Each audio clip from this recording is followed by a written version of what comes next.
talks to Black Chicagoans about, because people are afraid that you might upset them. Let me say this again. When my father's family came to Chicago, I think my dad said 1960, maybe 61. I think it was 1960 they came to Chicago. The K-Town area, if you from the west side, or even the south side, y'all know about the K-Town area, but really from the west side, you know the K-Town area streets. They call it K-Town because a lot of the streets start with K. Or there was numbered streets like 26th Street, 26th Place, Fifth Avenue, all that stuff. You had East Garfield Park, Glendale, and so forth. My father said when they came in, white folk, bottom was Jewish, and Polish were bottom Jewish, ran out of the west side. They ran up into Cicero, Illinois. Now, Cicero, there weren't blacks. A lot of people in Cicero, Illinois, there was Jewish too. Don't just think it was just Polish and Italians. And Czechoslovakians, really, how do you say Czech or not? Some of them were Jewish. And the Jewish community knows it. But see, even though they was having issues of racism, they could blame it because they all Caucasian. But they still needed Black folks to write interference. You guys go do this. Let us work behind the scenes. We'll go buy a hotel. We'll bring it in. No, they did. And by the mid-60s, they turned on. When Dr. King came to Chicago, there were Black pastors. There was also Jewish rabbis. And we don't want you here. Notice when King came to Chicago, he didn't live anywhere in those in the so-called Allies community. They didn't invite him. Say, Dr. King, you and Coretta come up here. You live up here in good commit. No, Dr. King would live among his people, but King thought the South Side, because everybody think, the Black South Side. Black pastors didn't want him on the South Side. But guess who was welcoming Dr. King? People on the West Side. King lived no more than maybe 10 or 15 minutes from where my parents grew up at. Now, the building that him and Coretta and his kids lived in during that year or so, no longer there. They built a new building. It was torn down years ago. But the thing is, when King came to Chicago, he got exposed to hypocrisy of the Irish and the racism of the Irish community, the racism of the Italian community and whatnot. It also showed the Jewish community. That's why some Jewish people started to say Dr. King's anti-Semitic. See, people don't want to talk about this history. Now, Gordy Taylor going to mention Chicago. Now, let me read the rest of it because I have that you hear that point. Because, see, a lot of people think that we're not aware about history. When I was a little boy, a lot of vacant lots, buildings is sit places. But some of the buildings that have been knocked down during my teenage and my adult years, I remember saying, Mom, what was that? Oh, that was an old movie place. We used to go and watch movies. We used to go to the restaurant here. Blah, blah, blah. Oh, remember on the corner store, the Jewish couple, blah, blah, blah. And my father said, it was nasty, but for no reason. I could see the kids was going there robbing or getting stuck up or getting caught out of their name. It was nasty. See, you don't see, everybody talk about Chicago. They talk about Al Capone. They talk about Chicago Fire. They talk about disco demolition. They talk about the Democratic Convention, but they never talk about the racism. Or they go pull out Cicero. That's easy to pull out. But they don't talk about the racism within the city. They don't talk about the various political parties or politicians of the so-called coalitions that was doing us in.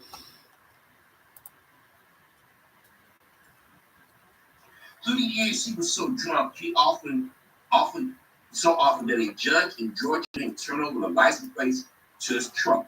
His mama, my auntie, loved him long even she thought his worldwide he was poppy. Go on, get away from here with that noise, Ronnie Lee said, she said. Ronnie Lee was just that crazy uncle. Remember that crazy, that's how Obama said, right, that crazy uncle. That crazy uncle that needed to be suffered, if not pitied. After refusing COVID-19, see, she going in. COVID-19 vaccinations he passed on a few years ago with his children at his side. Now, she know damn well why some of our people did not get that shot. even I do not go after our brothers and sisters. I may not agree with everybody's reasoning, but you have to understand our people was experimenting on for a long time. Our people denied access to medical care.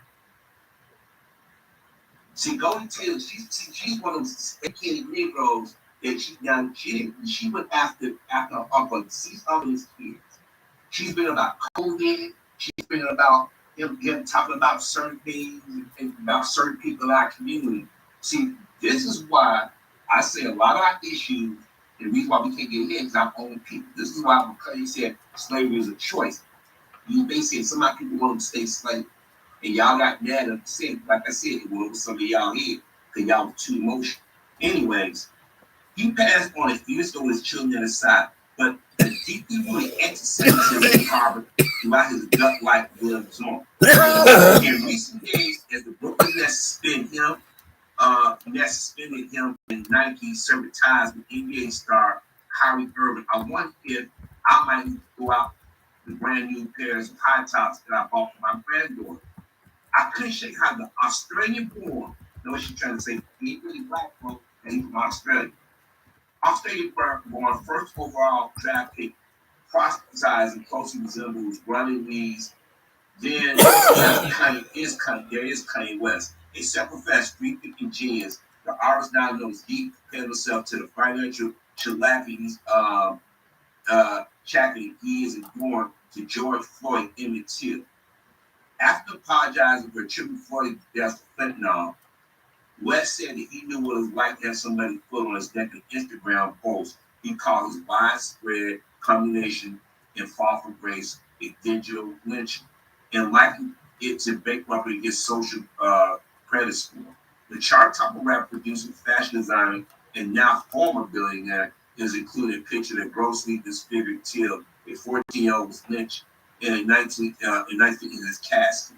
Twitter was all right to discuss. I was struck, though, by the notion that some posters believe this brand of anti-Semitism by black people somehow something new and rare. I can tell you without pause or question, it is not. Far from it, such great bigotries in the echoes of black Hebrew Israelites, anti-Semitism was and still commonplace in many quarters. However, it just as prominent as the cavalcade of voices from black people in the shout and yell. But that is rising again from the from the looks of celebrities across subjects like TikTok is both vanity and games. I don't have to wander very far to find another running league. A few minutes of doom scrolling where Billy Trump, another Kanye fan who believes he's being punished for telling the truth, and wonders what an outrage was being called slavery in shorts. What they miss is well-documented stories of history and allyship between blacks and Jewish people. Now, I'm gonna tell you what she's about to do. This is this is why I get sick of this. First of all, you use the death of 6 million people, but you use the death of 2 young men. Here we go. Our struggles, theirs, and theirs were ours. You see, there are 2 Jewish boys, Andrew Goodman and Michael Schrum. They were men, okay? Young men. It wasn't boys, they were men. In the car where James Cain David was abducted and murdered in Philadelphia, Mississippi. They had come south from New York in 1964 during the Freedom Summer to register black people vote. They not only bled and died for causing the rights. Ultimately, American Jews played a significant role in both the founding. You see, they should go with these organizations that don't mean shit. They knew them. Okay, this she said NAACP, nobody respects them. Southern Leader Christian Council, they don't respect them. Student nonviolent coordinator community, they don't respect them either. As far back as the 19th century, Jewish historic keepers were virtually the only Southern virtues to address black customers administered and missed, and permitted them to try on clothing, wrote Howard Starr, author and professor of modern day history at George Washington University. They was getting money. But you want to ignore the fact they was in part of the slave trade, right? You go pick out Strong and Goodman. 2. Now there was others in the Jewish community participated in the civil rights movement. I would not dismiss that. I'll be lying to you if I did. But that's a small percentage. small group, okay? But you go pull them out. I never hear them talk about the white lady that got killed. You know, they never mentioned that white lady that got shot. I forget her name right now. God forgive me. Who got shot? They don't mention it. You mention these two. Remember when Donnie tried to pull that to Kali Muhammad, and Kali Muhammad had to check him? Now, black folks marched and died too. He said it's allyship. Yeah, because they was told, our Jewish brothers and sisters, they got our back. You guys go out there and march. We were behind the scenes. And by the time 1966 came around, they like, okay, thank you, but no thank you. But like I said, everybody in the Jewish community don't think this way. But those who do, I guess we forget what we see in the media and politics. I guess we just imagine that go, okay, fine. 1954, the work of Dr. Kenneth Clark, a black sociologist, was demonstrating the impact of segregation on black children, was presented to the Supreme Court in a landmark Brown versus Education, was commissioned by an American Jewish community. Okay, just because some of those, see, this was Golden is paying fast and loose fast. Some people in the Jewish community did help us, but there have been others in the community that exploited and took advantage and used us. Philanthropist Julius Rosenwald and a partnership book team by had established more than 5,000 schools for black children and contribute funds around 20 historical black colleges and universities. Rosenwald wanted to see generations of free thinkers, young men and women who chart our destinies and grow wealth for centuries. To get there, access to work-life education is critical. The Roosevelt Washington model continued through the decades as black and Jewish linked arms that fight for social justice. The Black and Jewish Alliance Anti-Defamation League of Philadelphia was formed to fight racism and anti-Semitism in 2017. In 2017, what was going on prior to that? Atlanta's Black Jewish Coalition came together in 1982. That was 40 years ago. The campaign renewed the Voters' Rights Act. Because guess why? These groups, they just didn't do shit because they wanted to see black. They did it because they had a piece in it. See, this is disingenuous what Golden is doing. She's selectively taking stuff out that the ones who did right by us, okay, fine. But what we talk about the ones who've done negative towards us. But she said the black community is excellent. This came from somewhere, though.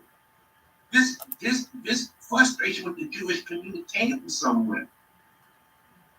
Jesus, man. In the 1960s, the rise of black nationalism, this they're going to say black nationalism stoked the flames of anti-Semitism in black communities. See, now you're trying to put this on the nation of Islam. Black nationalism, we want to take fight out, we want to fight out that. Let me remind you again, while the so-called Jewish allies lived in separate communities. They wasn't advocating for blacks to live next to them. It wasn't, and let me tell you something, we talk about anti-Semitism. Let me remind y'all, Mike Wallace. What did he do? He put a hit piece on people, could call out a hit piece against the black community, the hate they hate produce. So here it is, he's a Jewish dude who's supposed to be an ally saying that black folks don't have a right to be angry towards those who are racist towards us. Goldie, I guess you forget that our parents, she's a Gen X. She ain't no baby boomer. She's a Gen X, okay?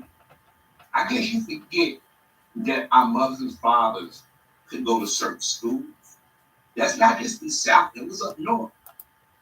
I don't know how everybody think everything up in the north is peachy king. It wasn't.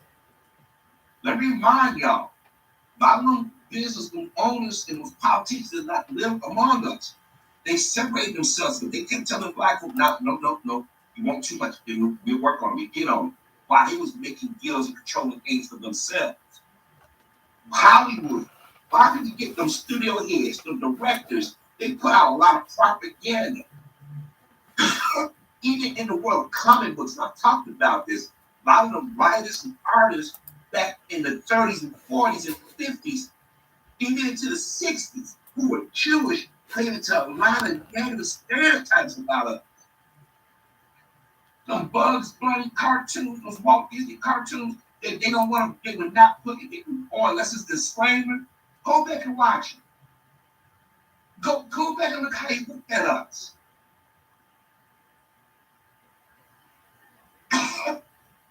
They did it from the inside out. In addition to his empowerment messages of self-sufficient black national broke the non-violent King, Dr. King theology in an attempt to shrink the social combat between the black and Jew. That's not true.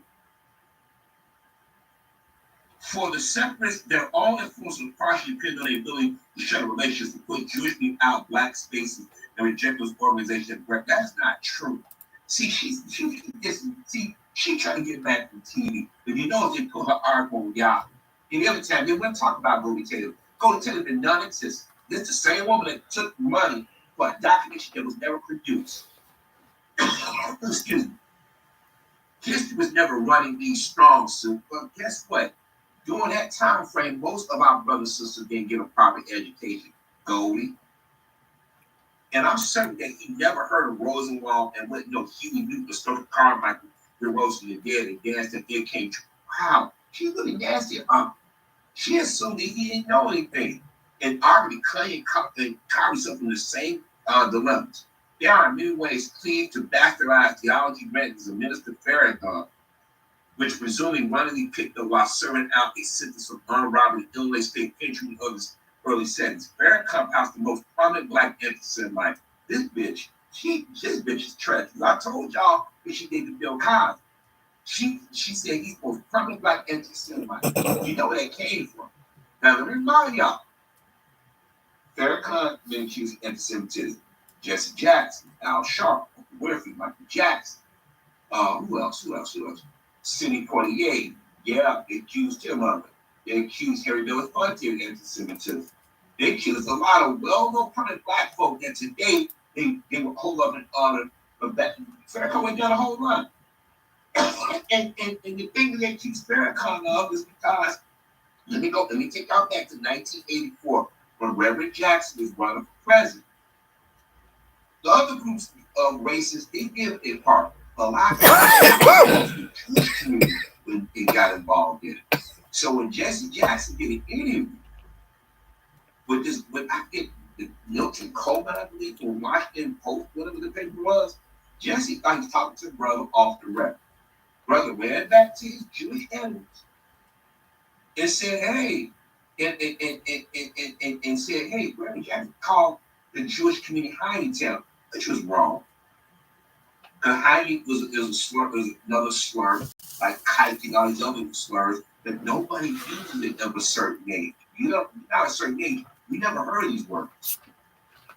Because the Jewish community come down on you, as you say. Even if you say it in the discussion, it'll come down on you. So what happened was Jesse came under further attack. He was getting death threats. So Mr. Farragut simply through Islam to provide him security. That Jesse was getting death threats. So they leave that part of the story out. Farragut gave a speech about some of the people in the Jewish community. He said they practice a dirty religion. When they take that part, he never played the rest of the part when he said those who claim to practice Judaism or Christianity and whatnot, they practice a bastardized version of it. They use religion to justify attacking and hurting other people. But the media ain't gonna play that part. They're gonna play the selected parts they want you to hear. Now, when I was a kid, I remember in the black community, there was a time when you was black in the black community, you knew the Nation of Islam, but you stayed away from because people fall into they hate that they don't believe in God. They don't believe in saying God, they hate blah blah blah. That's all we heard. Now, when I was a kid, I remember seeing these gentlemen on a corner selling the papers and the bean pies. The women was dressed a certain way, and it's all respectful. Now, there may be elements in the Nation of Islam who are wrong. That's in any group, any religious group. There are elements in the Jewish community, Christianity, Buddhists, all these different religions, Scientology, they're bastardized and did shit they shouldn't do. That's called human greed, human nature. But we don't want to talk about those things. We want to select. So it had to be around 1984. They broadcast on an AM station because everybody's going around saying that Jesse messed up, right? He had Farrakhan. So eventually Jesse had to sort of pull back from Farrakhan. That's why back in the 90s, Farrakhan was critical of Jesse about Jesse Jackson. They were like, damn, I thought they was cool. They have a respect, a begrudging respect for each other now. Okay? But the thing is, Jesse wanted to get away from it, even though Farrakhan provides security for Jesse and whatnot. But the thing is, I remember it was during summer. I remember summer. It was 84. It could be 84, maybe 85. And it blurs. I know now more. I think it was the summertime, and that's the time when rap was just starting out, and you can only listen to rap on AM stations. So I'm trying to find a station, be it house party music stuff. So they said the Minister Lewis. So I'm like, I want to see what the big deal is because I've seen him on Nightline a couple of times. I've seen him on W. I've seen him do interviews with other white folks. I said, this guy's so bad. I want to hear what they got to say. He seemed very safe. He wasn't loud. He wasn't saying anything that was hate. And I'm listening to what he said. Now, as a kid, now, if it was 85, I'd be about, 9 years old?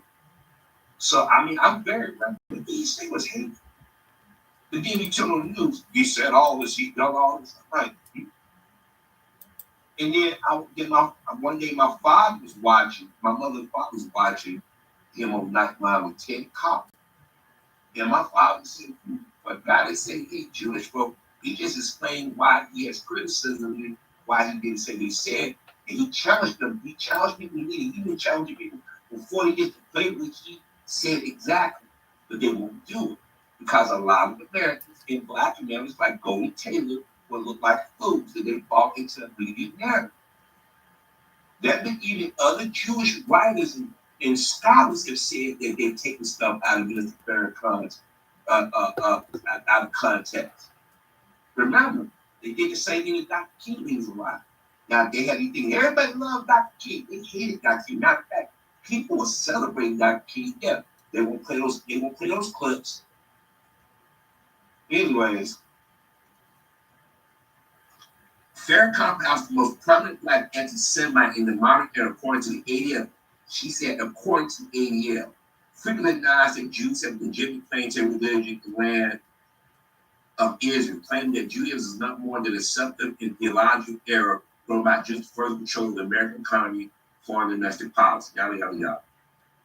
That claim is raised a short distance from the Nation of Islam World Headquarters should be lost on no one. Now, this bitch ain't even from Chicago, but she assumed that Kanye politics is Louis Farrakhan. Let me say this again, folks. It wasn't until maybe the late 80s Black folks started looking at Farrakhan Nation of Islam in a totally different light. Because back then it was a small group of Blacks that wasn't with the Nation of Islam listed Farrakhan. 9 to 10, Kanye mom being a professor at the University of Chicago, or state, or Perry State, not Perry State. What's that? Chicago State. Excuse me if I believe. State. Look, I forget the college. You want blank? Drop mixing out. There's so many colleges around here. But she worked for the college system in Chicago. She was a teen. I think she was a professor or something like that.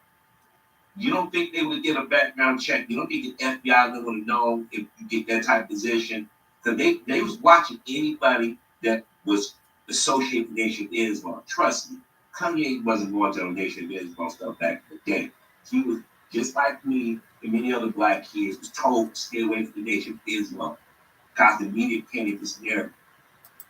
It wasn't until Farrakhan stopped appearing more and more on TV shows and people started saying, for God didn't say he said all this stuff, he seems even killed.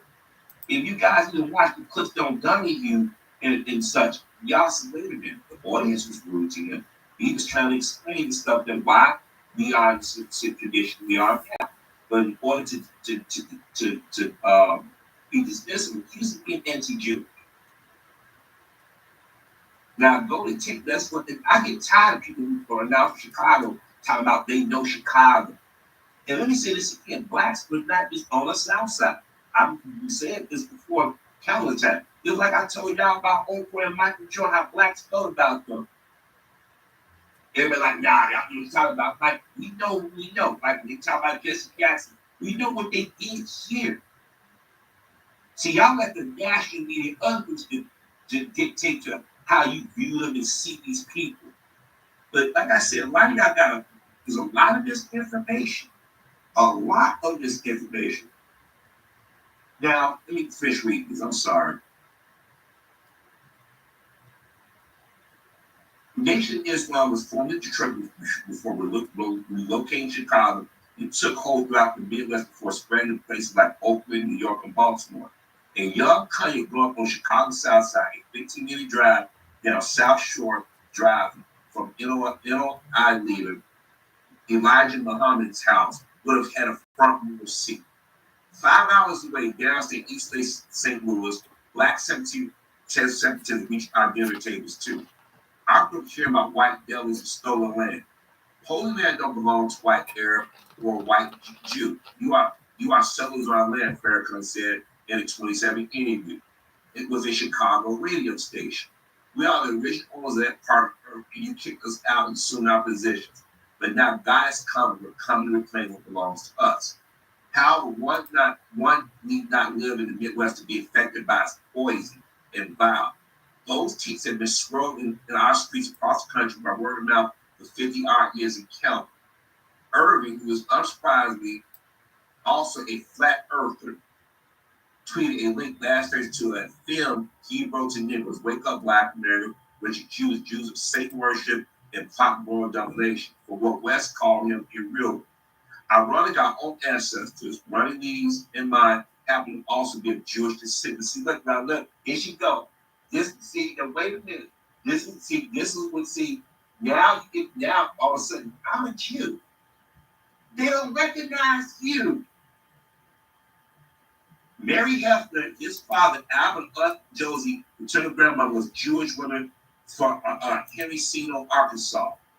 And my father's family sprang from Judah Solomon and Jean Levi, who are Hungarians, you see. Hungarians, see? She want their whiteness there. But the ties that bind us should not be blood alone. After all, the very first anti-immigration laws this nation ever passed was based on war with backlash against Jewish people fleeing Nazi Germany and other parts of the U.S. A good many immigrated to St. Louis, where we live. The so-called great replacement theory, the white national trope, espousing tiki torch waving miscreants in Charlottesville, Virginia, has been used just by the murder and funding of both Jewish and black people. We cannot allow us to be manipulated to eviscerate that solidarity by prison-backed theologies. Wow. Prison-based, theologies, or the handmaids of white supremacy. Our job is to continue calling out and shouting down, no matter who tries to fulfill anti-Semitism, no matter what other gifts they may have to entertain us with. We cannot let up. We cannot be mesmerized by the keg lights of roaring fans in the bleachers or the latest bop hit the radio. While Farrakhan himself doesn't command the multitudes he once did, unfortunately, his men, you put this all on Farrakhan. See what I mean? You see, this the same chick that go after Bill Cosby. This the same chick that got Ray, was talking about Ray Rice on MSNBC. But see, these are the difference. See, they don't go hard for everybody else. You, but you did this with Farrakhan's sake. See, Golden Taylor is one of those black females that you just cannot trust. First of all, the black community is. This is why they make the black community suffer more.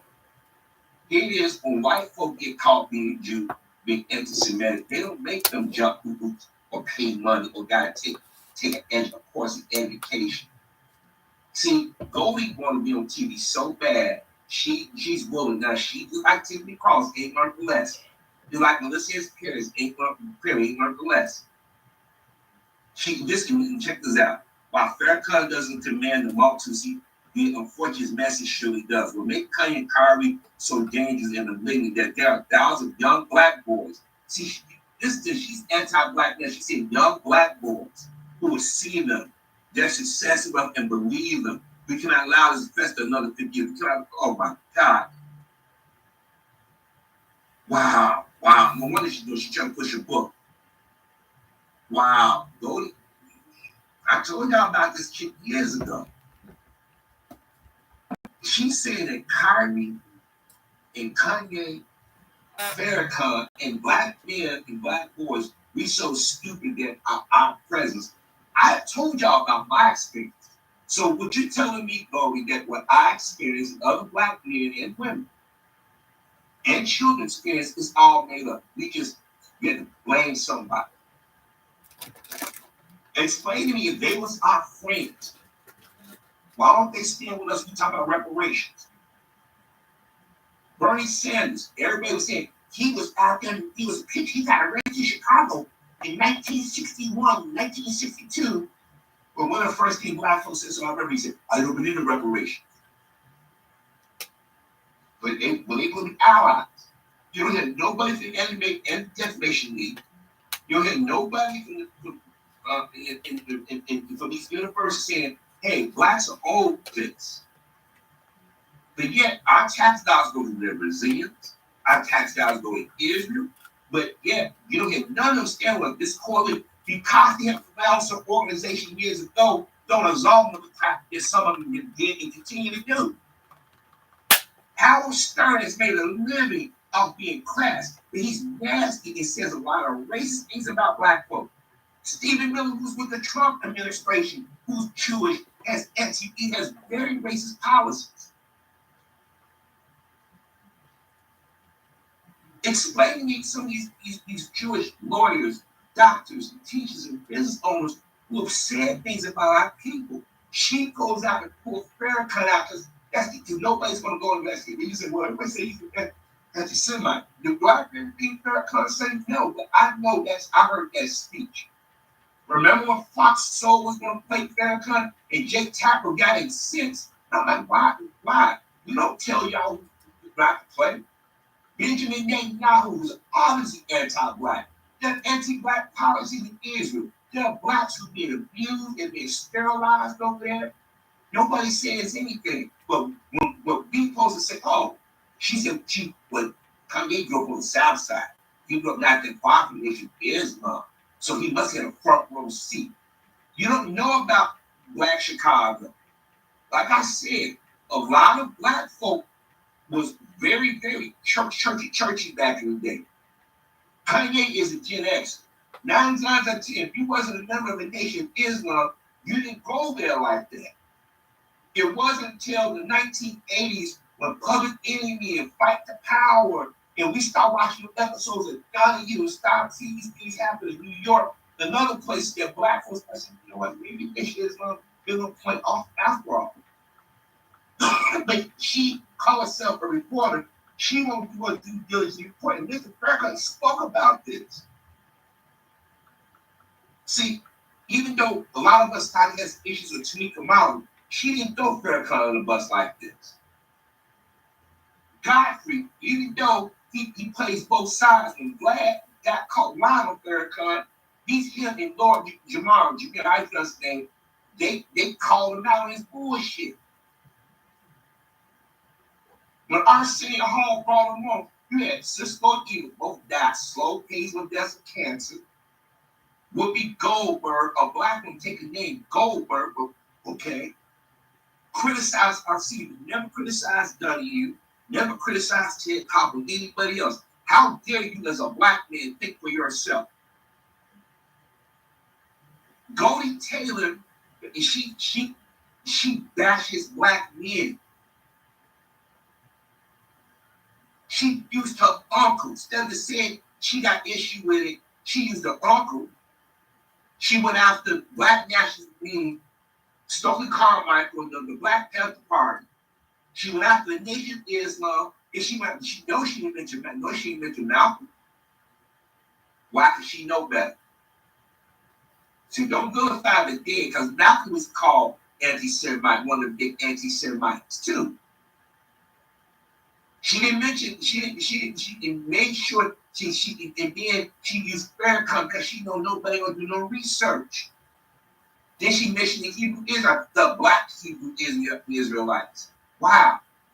Then she starts saying, I'm Jewish. Because I guess she figured because she's a light-skinned bitch that we're supposed to give her a pass. MSNBC used her to badmouth black men. I keep telling you, see, sisters, this is what brother straight heterosexual black men have been yelling for years, that there are sisters like her that have betrayed the community. She was the one out there. That's why people get stop supporting Ebony. A lot of people stop when they think that Bill Cosby hit peace. She wrote it. She led the charge. And I've been telling y'all years about this chick. I said, Golden Taylor, Jordan, Perry, Jordan Reed, now Tiffany Cross, and a few other sisters have gotten on TV. Tamron Hall. Remember, they all jumped in and criticized Reverend Wright. These are the same people that told black folk, don't say nothing to Barack Obama. He's trying. Now you saying Kyrie Irving is anti-Semite and Kanye? Well, did they accuse Michael Jackson of being anti-Semitic? She forget in the entertainment industry, a lot of our black artists have been cheated out of their money, their royalties have been used and abused. All kinds of questionable images that we see in the media. Who runs the studios? Les Moonves was harassing women, assaulting women. He turned around and went after Janet Jackson. Nobody wants to bring that up. They gave Donald Trump a platform while they went after Cosby and R. Kelly and them. And she's out there trying to say anti-Semitism is rooted deep in the black community. Are you trying to say that black folks so stupid we follow anybody teaching? We just don't have our own experiences? Everybody in the black community don't follow the Nation of Islam. What she's doing is extremely dangerous. She's playing a dangerous stereotype. What it is, she chose the wrong dude and beat the crap out of her. Now she's projecting everything on black men. But she attacked her own deceased family member. And then trying to make it like black men help. Let me break this down to you. If black men have issues with people, guaranteed it's not make-believe. Now, as I said in many commentaries, I know people who are Jewish. I spoke to people who are Jewish. I've served with them, and as neighbors. Conversations, we respect each other. We agree to disagree on certain things, but one thing they said they know that the black community is not anti-Semitic. And they wasn't saying that for my benefit. They said the people in power or want to be in power, politicians and big business have divided us. It was I can't think of the professor now. Maybe y'all can help me. He was a professor here, and it got rid of him because he called out the hypocrisy of certain people in the Jewish community using the Holocaust and pandering to white supremacy. I can't think of his name. I want to blank on him. Because I think he moved back east. I don't know if he's still alive or not. I can't his name right now. I can't think of it. But anyways, and then there's some Jewish leaders that met with Farrakhan. And Farrakhan even said when they want to comment, you must come out, you must say this, do this for us to accept your friendship.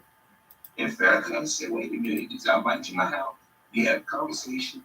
You admitted that you know I didn't say these things. Why would you keep wanting me to go out there and say I did? I want y'all to ask yourself a question. If y'all want to put this shit to rest by anti-Semitism in the black community, I want y'all to deny the things that are going on in media, in politics. I want you to tell us that black folk across the country just imagine this. She keep talking about this strong ally. I got a question. Ask somebody in Jewish NEL, are you going to stand with blacks and come out of reparations? Ask them, are you going to help blacks get business loans? Or are you going to try to get us in contact with certain distribution companies? That's how you see this allyship. Where is this allyship when the races in the NFL, those fans came out to Colin Kaepernick? What is allyship at? What is allyship when they went after the sister that wrote the 1619 project, started writing articles in the book? Where is that allyship at?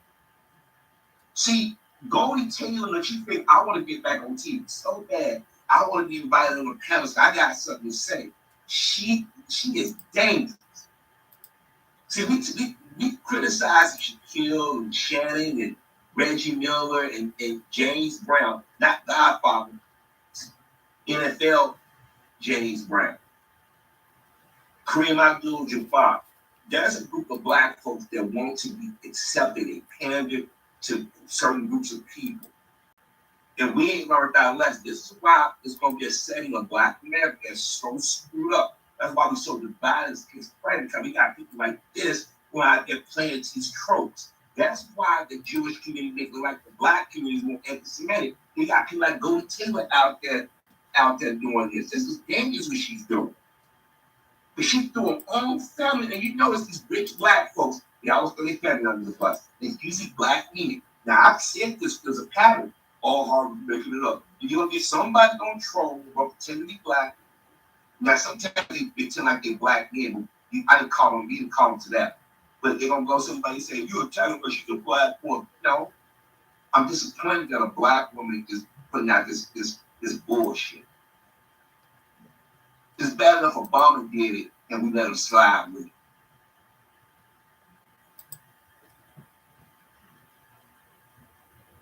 But see, she said, I'm Jewish. See, she one of them Negroes. Just like him, I got Indian, I'm Native American out here, you know.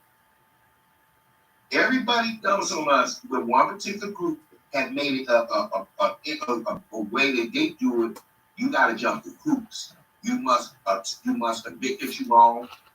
You must give us money. You must go to the museum. You must donate time there. You must sit down with our leaders and let us explain to you.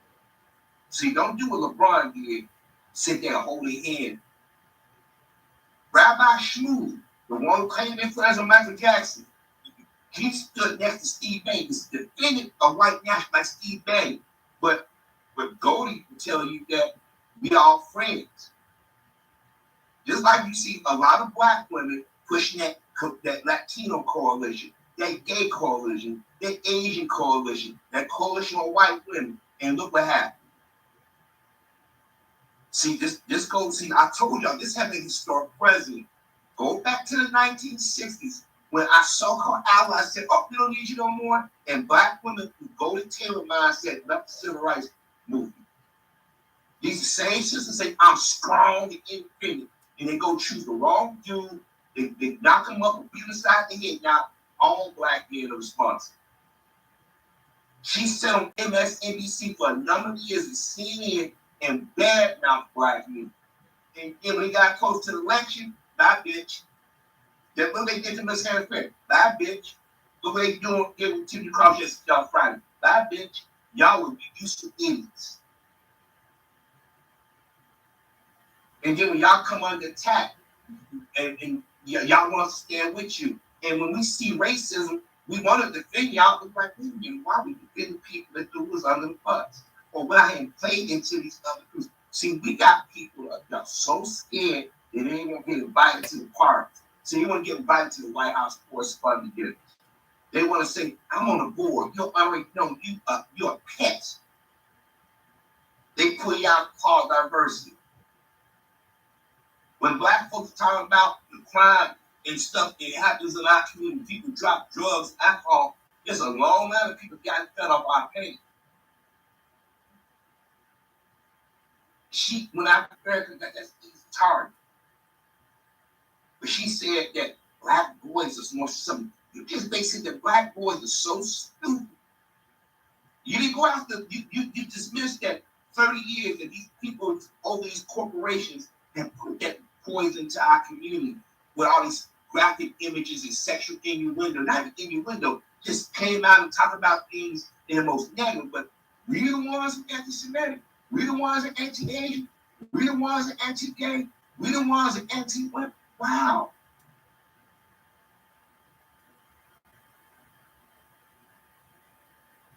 And even though we have evidence, even when people heard these people say things derogatory to us, we the ones that everybody wants to see exclamate. You do not see black folks walking down the street with tiki torch. We didn't see Halloween costume with white kids dressed as Nazis. That ain't black folk. We don't get down like that. What Goldie did is extremely dangerous. But I keep telling y'all, a lot of y'all got mad at claim when he said slavery is a choice. This is a slave right here. You chose to regurgitate Master's talking points. But she used her own uncle, her own family.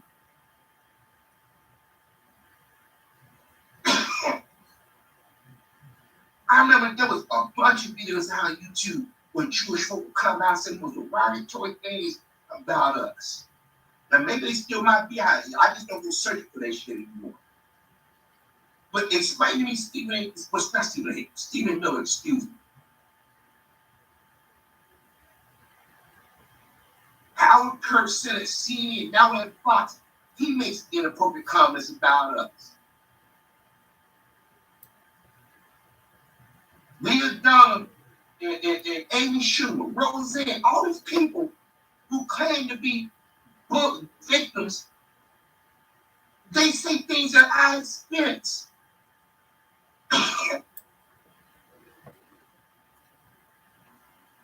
And then you hide behind two dead dudes who've been dead damn near 60 years, and you keep pulling them two dudes who hold over out here like, well, they got, okay, it's sad that they was murdered. But was a black guy murdered too? Let's not forget that.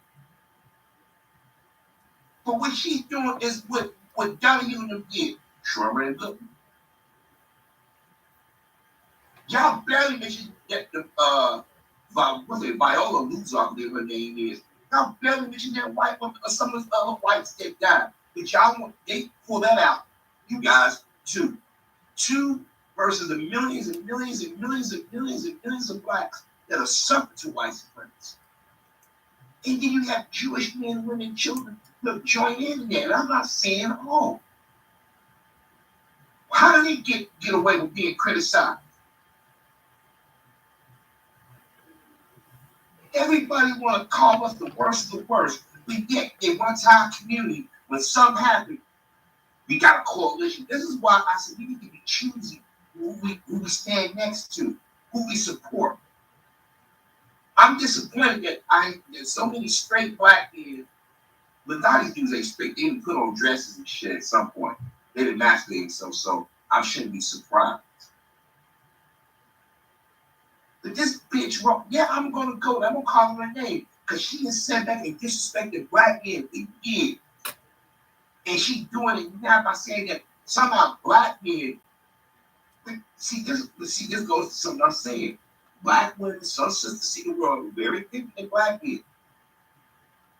So those experiences I had as a little boy, as a teenager, and as an adult, I was dismissed them and say, oh, that's just a hell of a coincidence. So those experiences that my mom and dad and their siblings and their parents had back in the day, people just dismiss that. You're telling those of us, everybody likes to talk about Chicago, and she just did it, but you wasn't here. Their brothers and sisters on the south side had the same issue. On the west side, they set it on flames because it was sitting close to downtown. It sent you close to the western suburbs. They wanted us out of their area. Right now, they're gentrifying their area. How many times have you heard them in business and stuff say shit about the community? They say, oh, we're sorry we've been feeding you. We don't make it. And what they do, they run to Reverend Jackson. They say, we're sorry. And we too have to get, we don't make them go pay money to organization stuff. And they always say, we have to form the NWCP, we have to form this, and guess what? Nobody respects it. When the NWCP come under attack, we don't see them saying, hey, you're going to respect this organization. They don't even mention, they always mention their organization.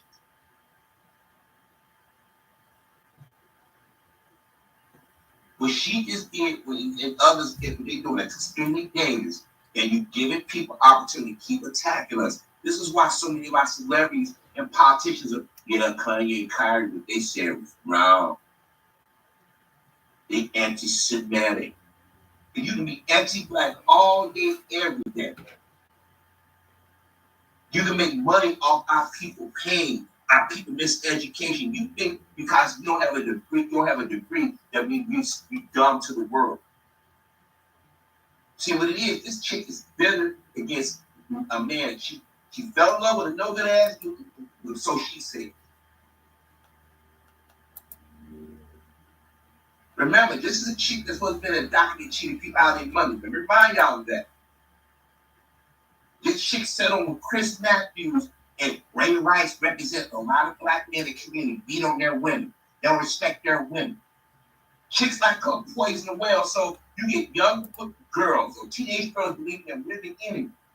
That's why some sisters would rather go live under a gay dude and get him to get up pregnant, and then when he's not there, you put it on us. Or you get sisters to go after the so-called gangster or the thug or whomever because you didn't got them. He's too nice, ladies. He must be up for something. This is shit that she didn't say. Jamil Hill, another.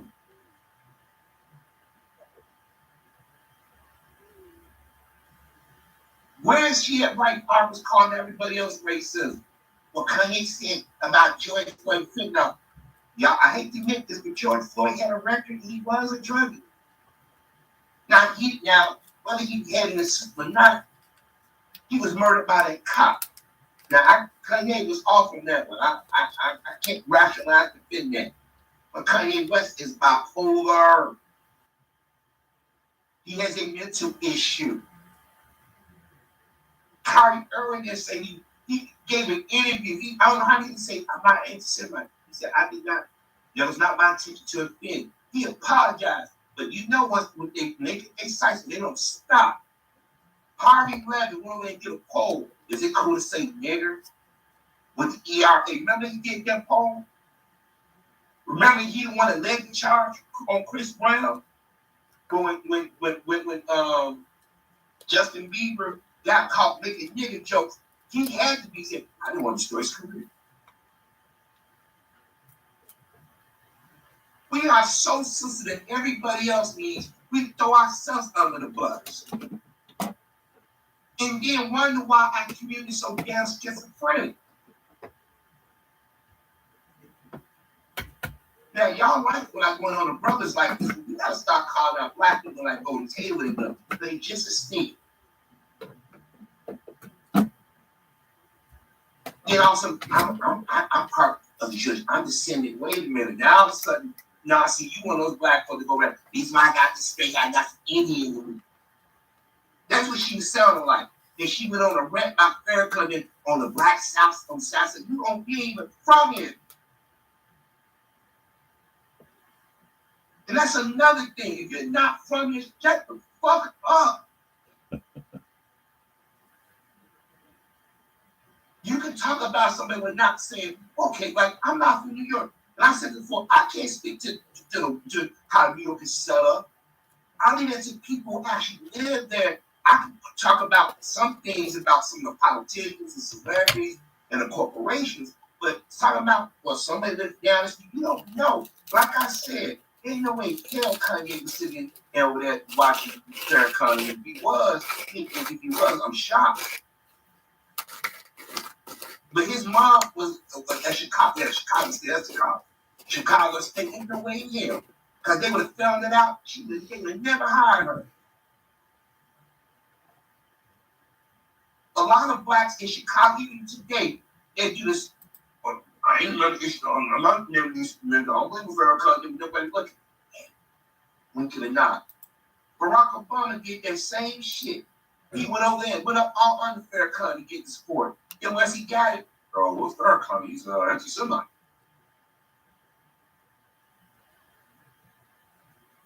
This is why I ask y'all, I don't care if you're black or white, I wish y'all would do your research. This is why they don't want black people talking about history, because a lot of stuff y'all don't get to hear from us. Everybody's dismissive of our pain.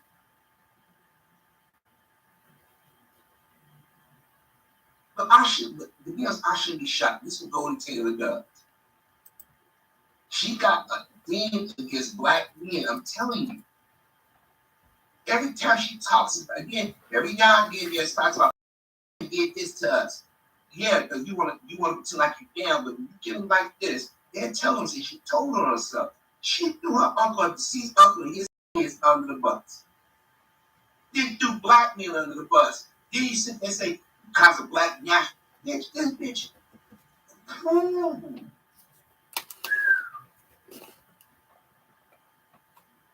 But see, these Negroes went off to universities. I went to this black college. I went to this white university. I got this degree. Blah, blah, blah, blah, blah.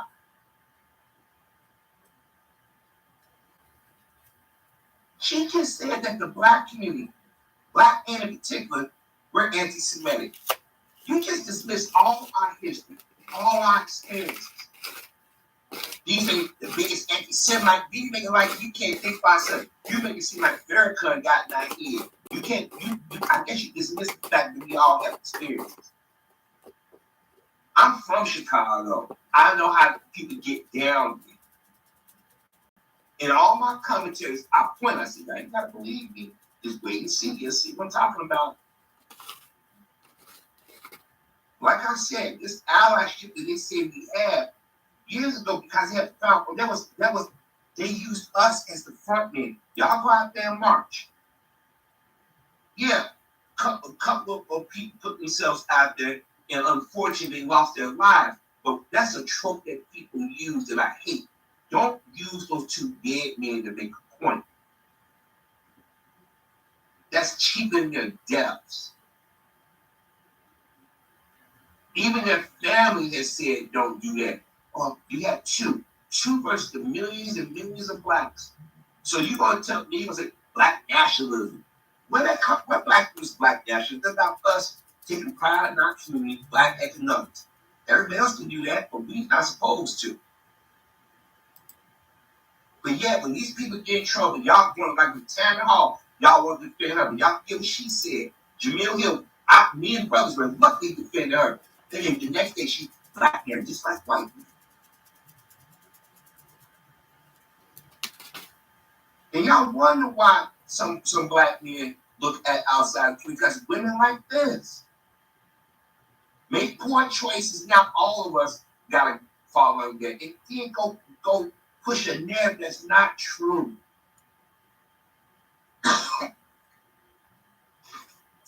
I'm gonna leave a link. If you guys like to donate to this channel, go to Cash App, $HL1974. But like I said, I would never dismiss that the Jewish community hasn't gone through their share of pain. But don't compare their pain to ours. Don't be so quick to jump and defend them. Because there are a lot of things that have been said recent years about people that you can't, and she got, okay, since you want to say for 50 years, explain to them 50 years why you got these on these different websites attacking us, saying the things they're saying about us. She don't want to have that conversation. None of them know to.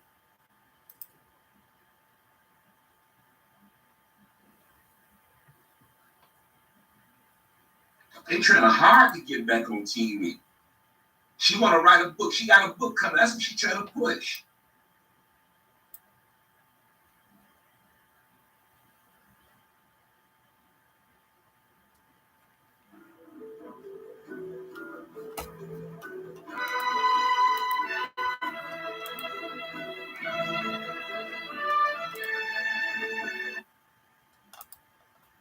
I never fully came back to the sport after the Colin Kaepernick situation. I never fully came back to professional sports and whatnot. And I kind of like raised an eyebrow at a lot of people that were, running, videos about like, oh, the playoffs and all this bullshit.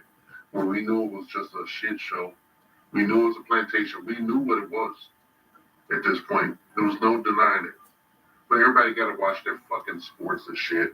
And I'll never forget family members that like were pissed at me for asking about that. Like, oh, you watching the shit again? And they got real defensive and shit because deep down they knew they were bitch-made niggas and shit, male and female, They were bitch made and shit. You know, I just can't take it. You know, I'm tired of the slavery, the overt, in your face slavery and the disrespect of black men. I'm tired of them motherfuckers doing safari hunts on us and shit, forensic lynchings and shit, okay? Right? Just fucking tired of it. I can't take it.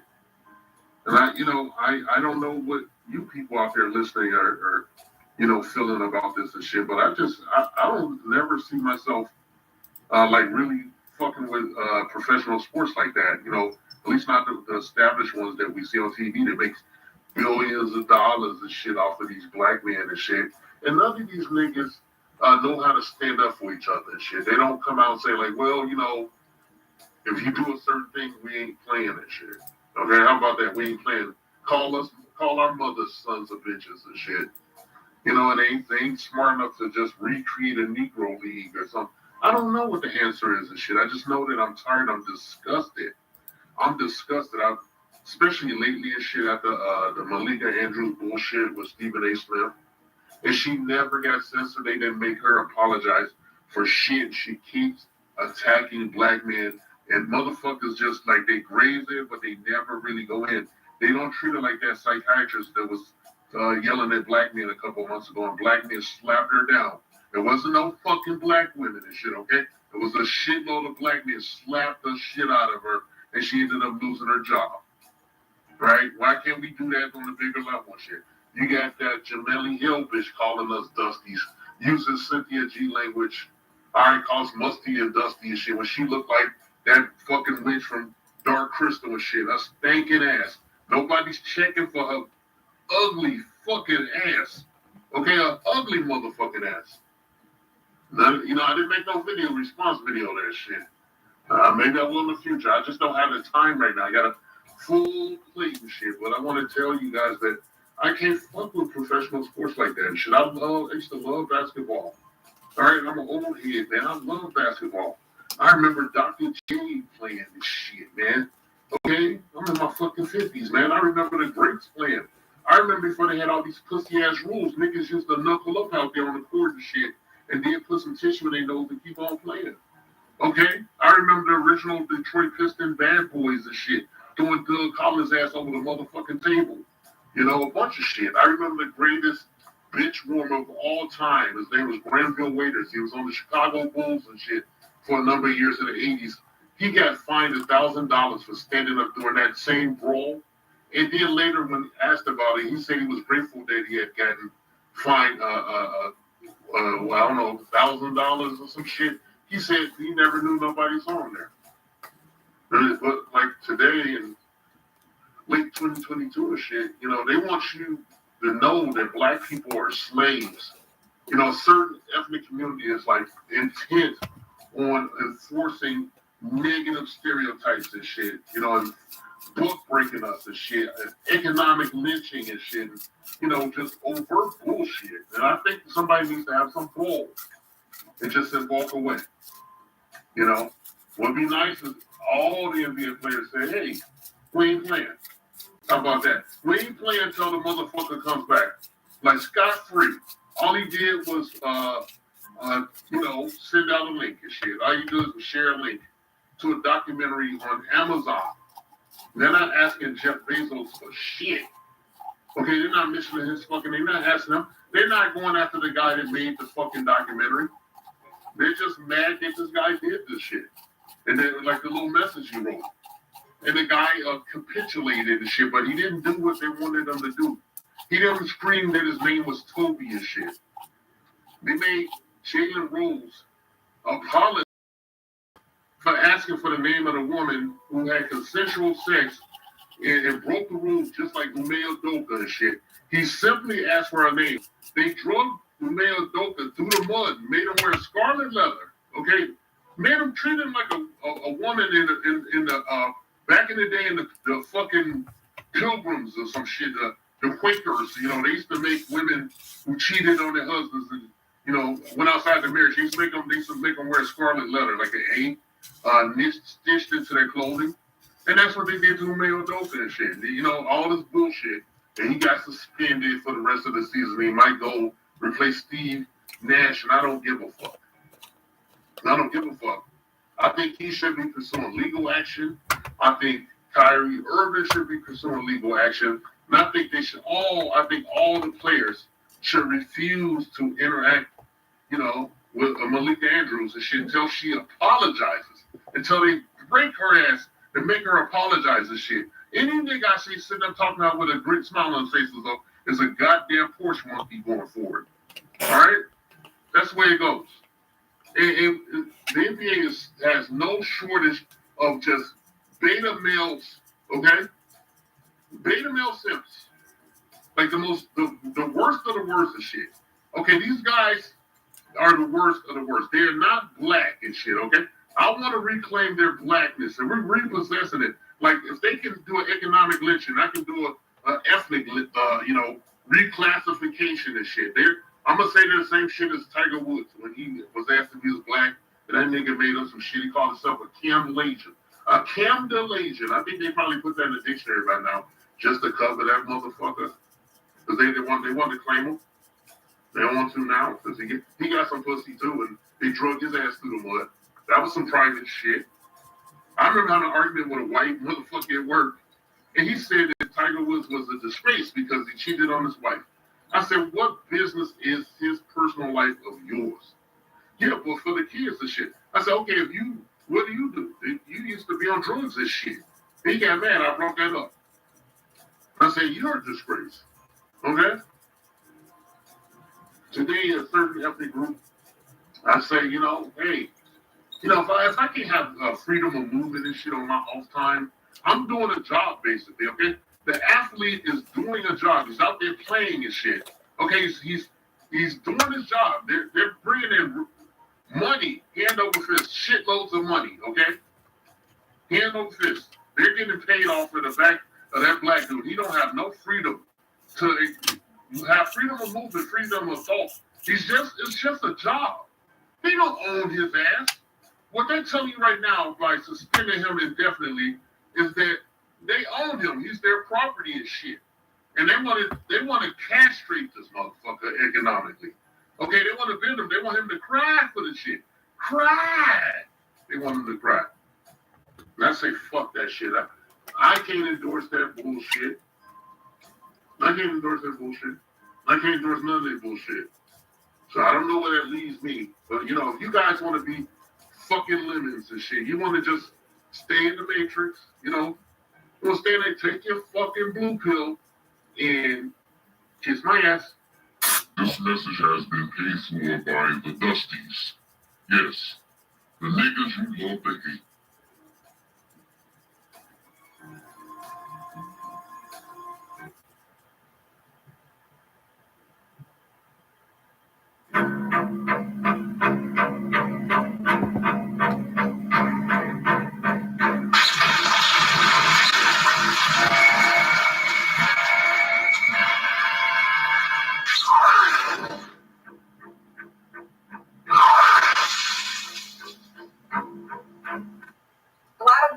Sometimes feel like they're ignored or they're put down, and particularly sometimes even by Black women in the media. So this is not that.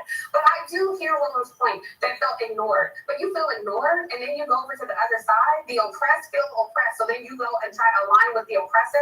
So I'm not putting Black men down, but sometimes it's like, well, some of you Kevin Samuels following Tariq Nasheed quoting people, please look at the truth and see what's happening and get in line with some of the Black women. Is majority, like he said, vote Democrat.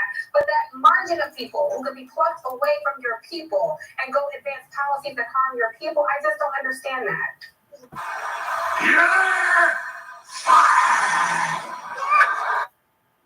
Somebody asked me to comment on this.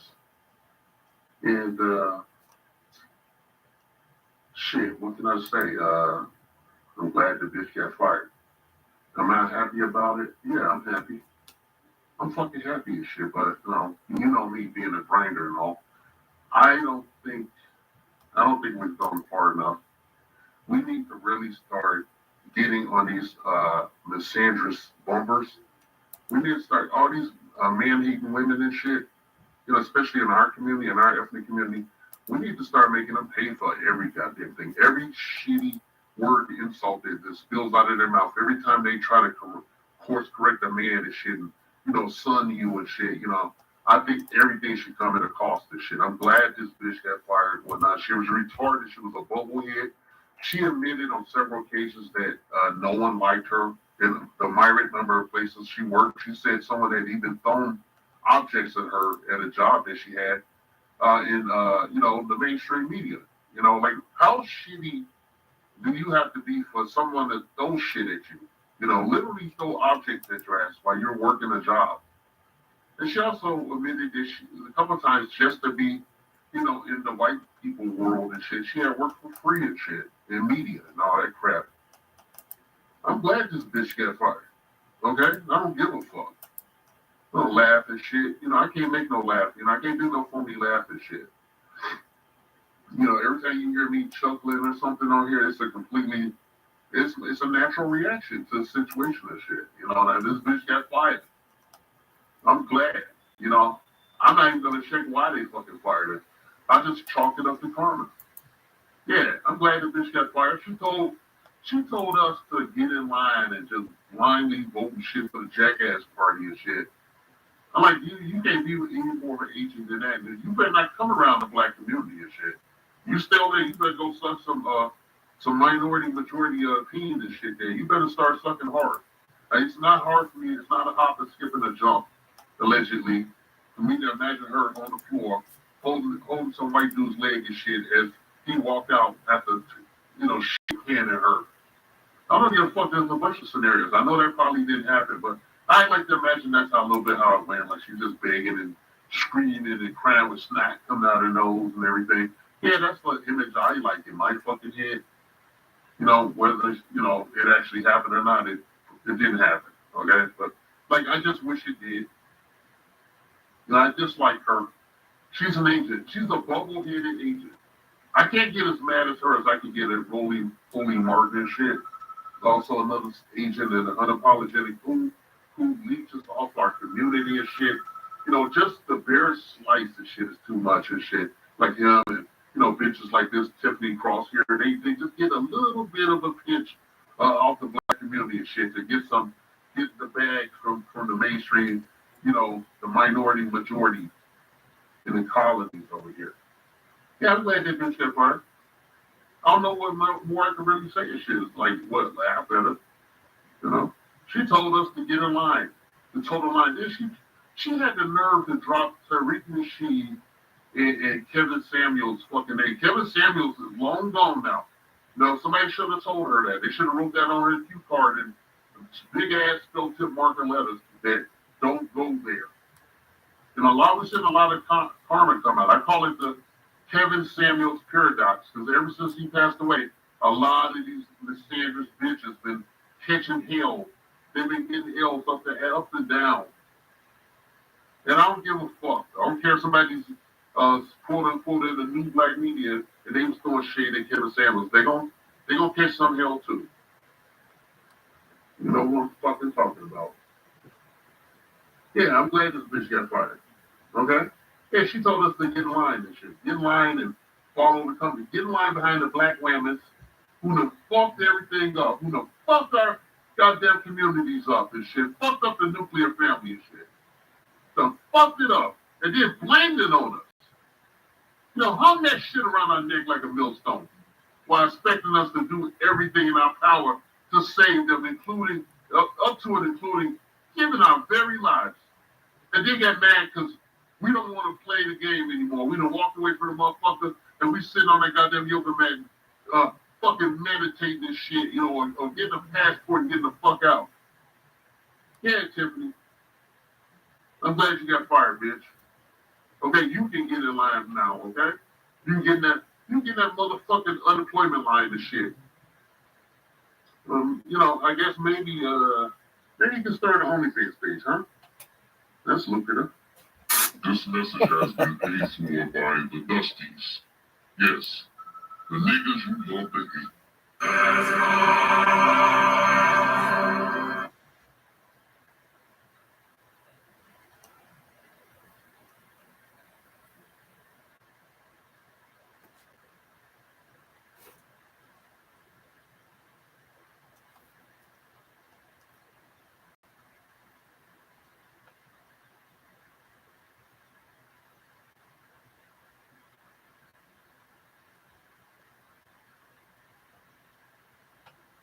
Family and fellow soldiers, I'm the professor, and this is the moment of truth.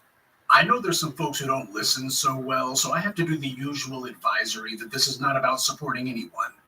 Black celebrities are of no real concern to me, but that doesn't change the fact that the white media uses black celebrities as proxies for the black community. They find some black person who they can accuse of some terrible thing, whether they did it or not is irrelevant, just make the accusations. And then they connect that black person's alleged act to the black community as a whole and say, this is what the black community is about. This is a black problem. The white media using rappers as their whipping boy and claiming that these rappers are anti-Semites, this is not new at all.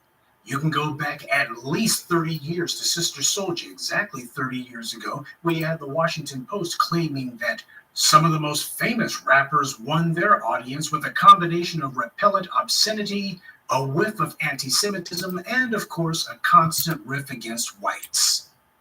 This was written in the Washington Post 30 years ago, not last week. So the white media fraudulent narrative that rappers are just so racist, they're spewing hatred and racism, this is a very, very old, phony narrative. It's a golden oldie that they never get tired of. They just dust it off from time to time and present it to the public and try to pretend as if, hey, look, we just noticed something about these rappers over here. And they get away with it, too. That is, if you didn't have a black media to tell you about it. Kanye West is getting dragged. But the main thing, of course, is to put the headlines out there. You want to make it where there's a black face with the word anti-Semitism over it. And while I'm not going to go so far as to say that there's some sort of explicit connection, I also understand that nothing happens in a vacuum under white supremacy. Black people are making a demand for reparations, and our demands are rooted in morality. So I consider it to be rather the coincidence that we suddenly see this effort to portray black people as being bigoted, that there's bigotry in the black culture.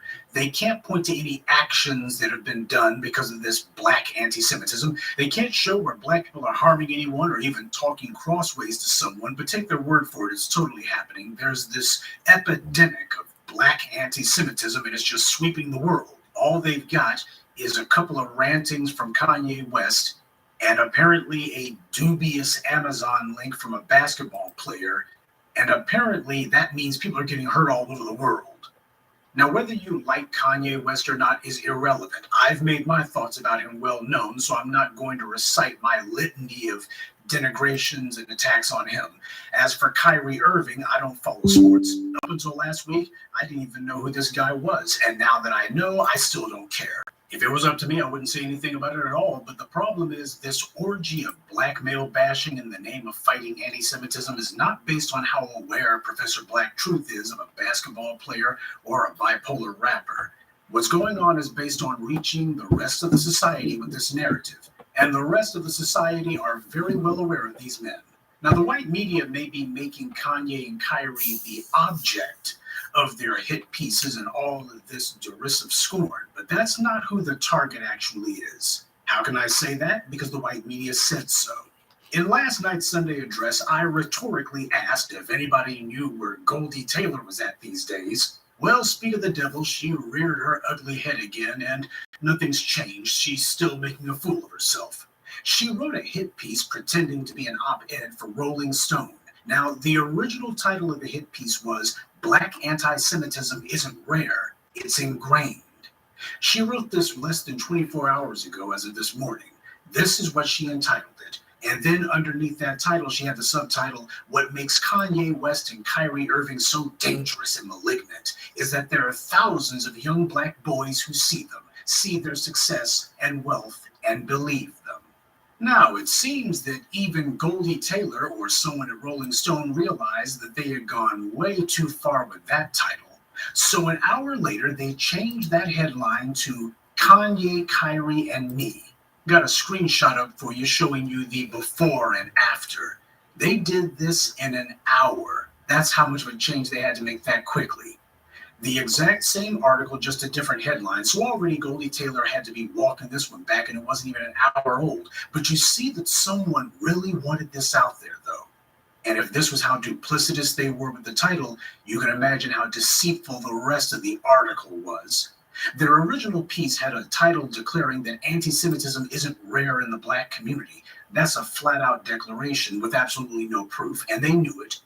So less than an hour later, they had to change the title to something they could actually defend, though barely, because Goldie Taylor has nothing in common with Kyrie or Kanye. She covets their money and fame, though. Her jealousy and envy is excruciatingly obvious. They have things that she desperately wants but will never have. And some of the less informed among you may think that I and others are just overly harsh when we talk about people like Goldie Taylor as hating black men, but here she goes overboard to prove that what we've been saying all along is true. She doesn't even pretend to have anything other than scorn for black men. I mean, she just goes crazy with it. To take an article talking about anti-Semitism, to link it to the black community in general and to young black boys in specific. This isn't journalism. This is just pushing an anti-black narrative. Clearly there's a program at work, and Goldie Taylor has volunteered to be its stalking horse. When Rolling Stone gets called out on this, what they're going to do is they're going to hide behind her and say, well, blame her. She's the one who wrote it, even though they paid her to do it. In this hit piece, Goldie Taylor tries to present one of her own family members as being an analog for the proverbial racist white uncle. She starts off this diatribe by saying this oldest cousin of hers was a robber who got shot during one of his attempted thefts. She also says that he was a drug addict, a career convict, and had 11 or 12 children. So she entitles her hit piece, Anti-Semitism Isn't Rare in the Black Community. She underscores that by saying young black boys are the danger here. And then she begins her hit piece by cramming every stereotype about black men that she can into the very first paragraph. Goldie Taylor took every pejorative that she could think of, every anti-black trope, hung them on a name, and then said that this drug-taking, woman disrespecting, having children out of wedlock, thieving cousin of hers said all sorts of unkind things regarding Jewish people. So basically, she takes this stereotypical black character, complete with her own depiction of a black set. We's the tribe of Israel. She actually wrote that. And this is what she puts into an article as a certification, I guess to make it seem as if she's not so bad. Oh, this is just a cousin of mine, but look at how much disdain that I've got for this guy. But it's not the disdain for this alleged cousin of hers that comes through. It is her clearly overwhelming hatred of black men that comes through loudly and clearly. And Rolling Stone published this and thought that it was acceptable, except for the original title, which even they figured out was a ridiculous lie. So Goldie Taylor came straight up the middle and said the danger is young black boys. Goldie Taylor has a black son, by the way, and she's telling the world that he's a threat. Obviously, she wants back on cable so bad she'll do anything. And she says thousands of young black boys believe them. Really? What kind of research did she do before she wrote that garbage? Exactly how many of those young black boys did she talk to before she made that asinine statement? Did she conduct a poll? Did she do any research? What evidence does she present that a basketball player who apparently posted an erroneous Amazon link is making young black boys anti-Semitic? What proof does she provide that this basketball player is an anti-Semite himself? What did Kyrie Irving say that young black boys believe? Did he say that he hated Jewish people? Did he say that Jewish people have done all sorts of terrible things against black people? What did Kyrie Irving do or say that thousands of young black boys believe? What statement did he make that they believe? What action did he take that they believe? I read her hit piece, so you don't have to. And judging by what Goldie Taylor presented, nothing. He didn't do anything. But keep in mind the point that she's making. Kanye isn't the danger here. Kyrie Irving isn't the danger here. The danger is young black boys. That's what makes this dangerous. She singles out young black boys in particular. So apparently we don't have to be worried about any white supremacist young males up and coming. It's the black ones who, by the way, have no track record of anti-Semitism. They're the ones we need to worry about. Now, if I had told you that Megyn Kelly or Michelle Malkin had written that, you would have said, well, of course they did. But this was Goldie Taylor, a woman who, more often than not, identifies as black. Why do I say that? Well, I got something to tell you about her that'll come up in a minute.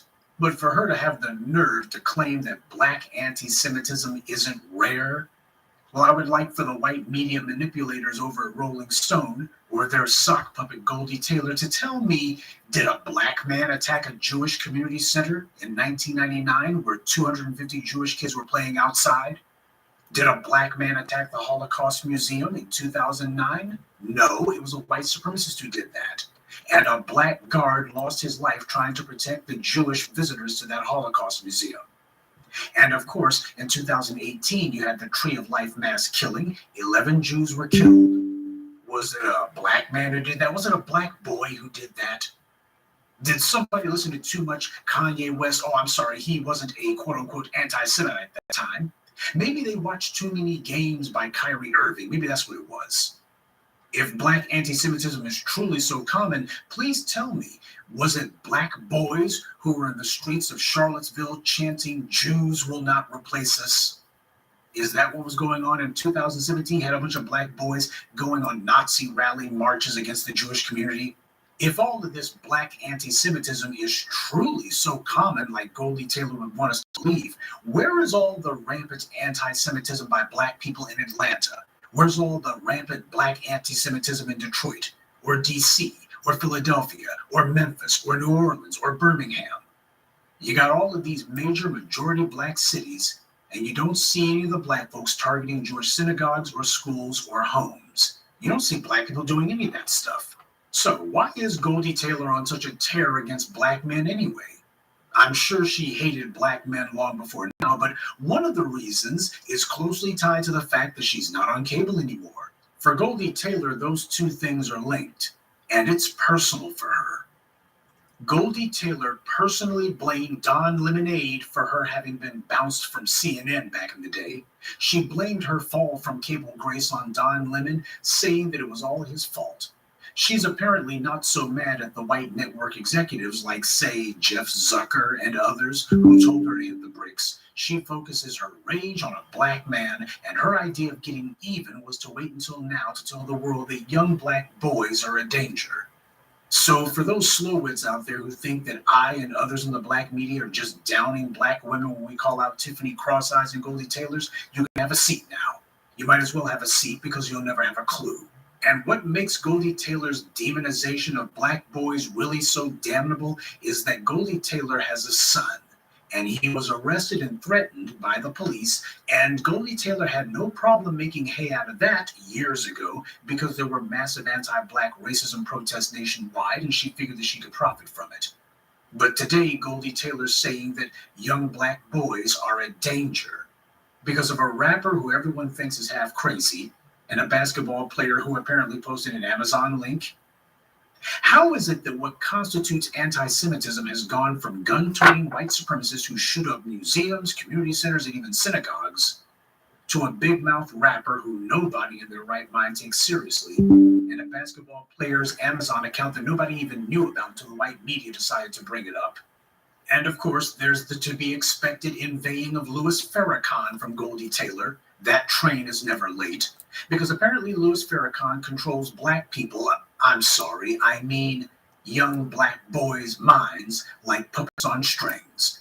And what is Farrakhan doing with this massive army of young black boys that he's got under his control? Apparently nowhere near as much as all of these white supremacist males who Goldie Taylor isn't worried about.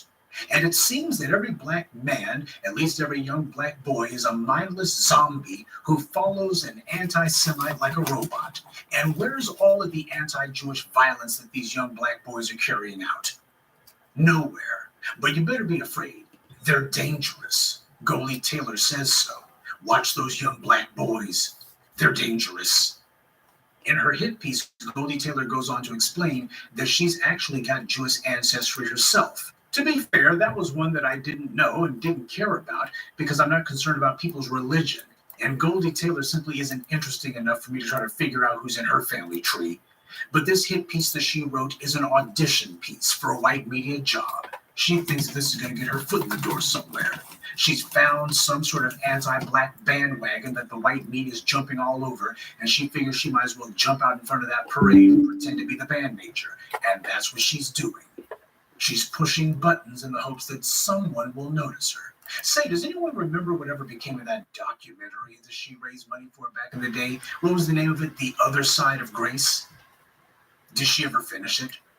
What Goldie Taylor's saying is not just the usual pack of lies. These are the kind of lies that this society uses to justify mistreating and even killing black people. especially black men. But Goldie Taylor made sure to put a bullseye on black men's backs and bring out every stereotypical trope that she could to justify it. I mean, she just went over the top with it. Well, if she thinks that this is going to get her a cable show, she's wrong. If she thinks being the front woman who will help sanitize anti-black racism is going to get her out of the media ghetto that they throw her in, it won't. She's playing the part of the useful idiot. The problem with that is you can make yourself as useful as you want to white power. You still won't get a dime for it. But I'm sure she'll just blame Kanye, Kyrie, and young black boys for that too. Good day, and be one. I'd like to take a moment to mention some of our contributors. Frederica Moore, Suleiman Alaji, Tyrone Leak, Brenda McPherson, and Larry Beard. Salute to them and thank you to everyone for listening, liking, and sharing this message. Black empowerment only exists because of you.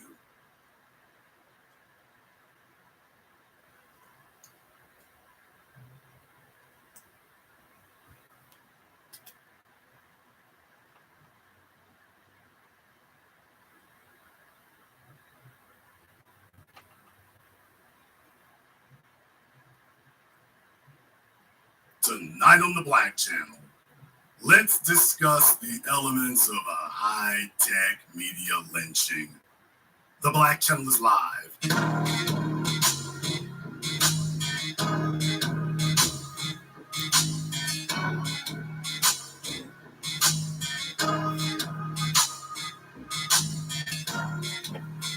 Unapologetic, unadulterated, and absolutely uncompromising. Greetings, brothers and sisters from around the world, and welcome back to the home, the haven, the stronghold, and the everlasting superfortress of intelligent black thought. We are the Black Media, and this is the Black Channel, and I am the Black Authority, and you are listening live to the only historically black college university of higher education and learning in the cosmos. You are, of course, welcome to join us. And join us you shall, because on tonight's program here, it's not going to quite be what you think, because I won't be comprehensive. I'm always trying to be comprehensive about these things, and I will continue to be comprehensive about these things. But I would like to discuss for you the elements and the components of a high-tech media lynching. First, what I would like to do is I would like to put it in a specific context. And I think right now, the poster child for this is Kyrie Irving. If you all want to know why it is, there were certain black folk who didn't like the fact that we were pointing out poor strategy, pointing out that Kanye West, what he was doing was not a chess move, pointing out that when you're not strategic, you leave yourself open. We pointed these things out in particular, and now we have moved beyond just addressing an issue. When I did my program here last night, I was showing you all about how they were talking about Kyrie Irving here before. I showed you how they were talking about that. And I had shown you that these folks out here, what they had done is they were not happy. He needs to do more. He needs to grovel. He needs to beg. That's what it became about. And Kyrie needs to grovel and beg and be humble. And I showed you an article written by a black female, because the hidden hand is always propping up puppets for that. And here we are yet again, showing you here from CBSSports.com. They found another one, Miss Jasmine Wimbish. Boy, ma'am, a little bit more phonetic adjustment there. And I think that name could actually be accurate here. If we could adjust that, Miss Wimbish. A little more phonetic adjustment there. And I got a feeling we could actually sum this up a little bit better for you, Miss Wimbish. But in any case, Miss Wimbish did this article. The Nets give Kyrie Irving 6 requirements to fulfill before he can return to team per report. Now, folks, for those of you who are not familiar with your old English history, for those of you not familiar with that, they put you in the stocks. When you take a look at those things, they put you in the stocks. They throw fruit at you. They parade you through the town square. We're talking about tarring and feathering. So we're not actually addressing the issue. We're making an example. You ain't never seen anybody get a lit to the media being told there's a list of things they have to do. And you see this everywhere. 6 steps. He's 6 requirements. He's got to do 6 things. I'm reminded of the tasks of Hercules. That's how crazy this has gotten. That's how insane this has gotten. You know what? I would have been in favor of Donald Sterling keeping his team. I wasn't demanding that he sell the team. If he's going to sell it, it does no good if you're just going to sell it to another white man. Donald Sterling, I'm like, hey, I would like to give him 6 labors he can complete. Well, Mr. Sterling, you can keep your team. We've devised a list of 6 labors. That's perfectly fine for me. He could keep the team. The Phoenix Suns owner, he can keep the team. Let me give you your list of 6 labors that you will complete in the service and interests of black people. That works for me just damn fine. That works for me damn fine. I'm perfectly fine with that. He can keep the team. I'm going to give him a list of labors to complete in the interests of black people. Now that bank account about to start feeling a little bit light. You know, like the mafia when they bring you your envelope, hey, my envelope's a little light. The envelope's a little bit light. Yeah, that bank account about to get a little light on you. The article here says earlier this week, Irving was suspended by the team for at least 5 games, 6 labors. After several days of calls for the Brooklyn Nets to suspend Kyrie Irving for promoting a film filled with anti-Semitic tropes on his social media account. By the way, if there are any Jewish people or rabbis or anybody who wants to call in tonight, when I open up the telephone lines, I want you to give me a call and explain to me exactly what it is.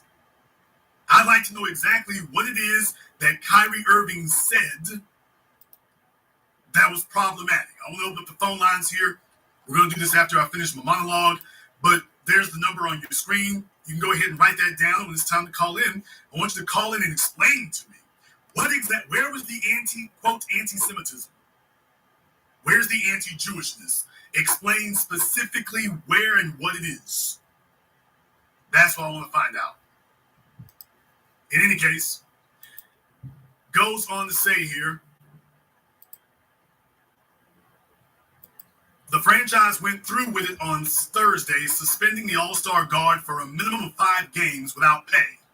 This came after giving Irving several attempts to apologize for promoting the film and disavow anti-Semitism, as well as NBA Commissioner Adam Silver issuing a public statement expressing his deep disappointment. After they gave someone, boy, she's going for her Wimbish credentials big, ain't she? Jasmine Wimbish, we need to call you Bedwinch Wimbish. All right. She's going for her Bedwinch Wimbish credentials. Several attempts to it. They gave you several attempts to apologize. See, they're not going to send white writers out to go talk like this. They're going to send out Reggie Miller, Jasmine Wimbish, the chick last night. They're going to send them out to do the real dirty work. Pepto's on deck, as always. Good thing I brought it tonight. Pepto is on deck. She goes on to say, in order to be reinstated by the team, Irving must fulfill 6 requirements, according to Shams Charania. Now, here's my thing about this. If this is an employee matter, how in the hell is this being sent to the damn media? He's an employee. You ain't supposed to be sitting up here saying, if this is an employee disciplinary issue here, how the hell is this being press released to the damn media? Isn't it a violation? How in the hell are you going to sit there? Well, we've released a list of things you will do. Really? They're going to claim it was leaked. But this is too damn specific to be leaked.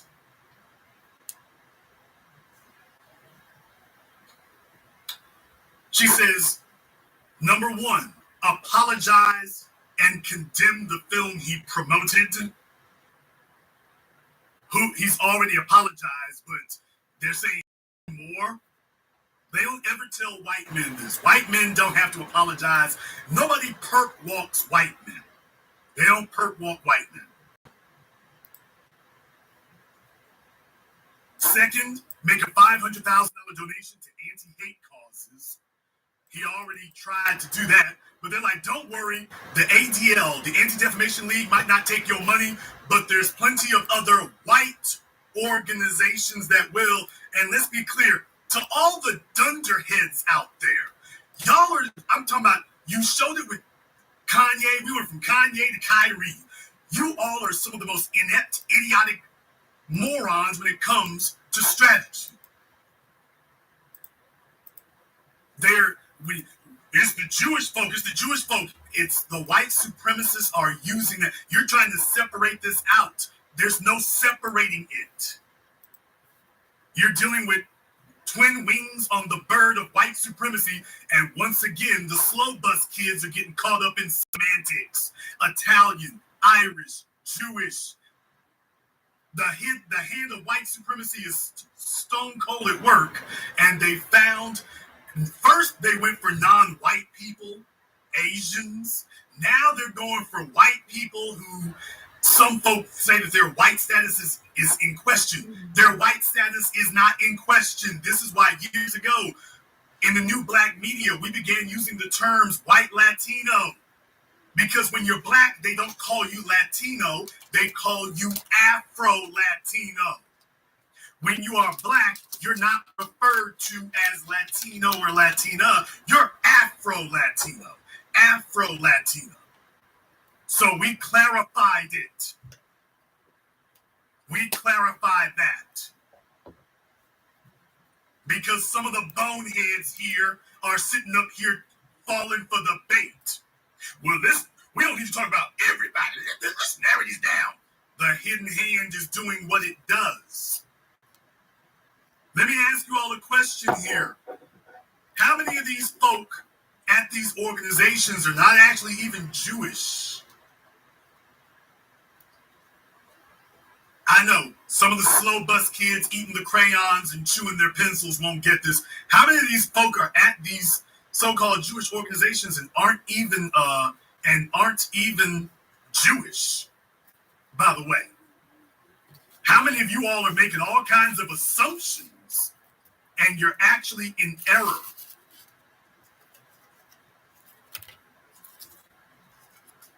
Think about that for a few moments, because we always talk about the Native Americans and the $5 Indians. Some of the slow bus children hadn't even thought about that. Some of the slow bus kids never thought about that.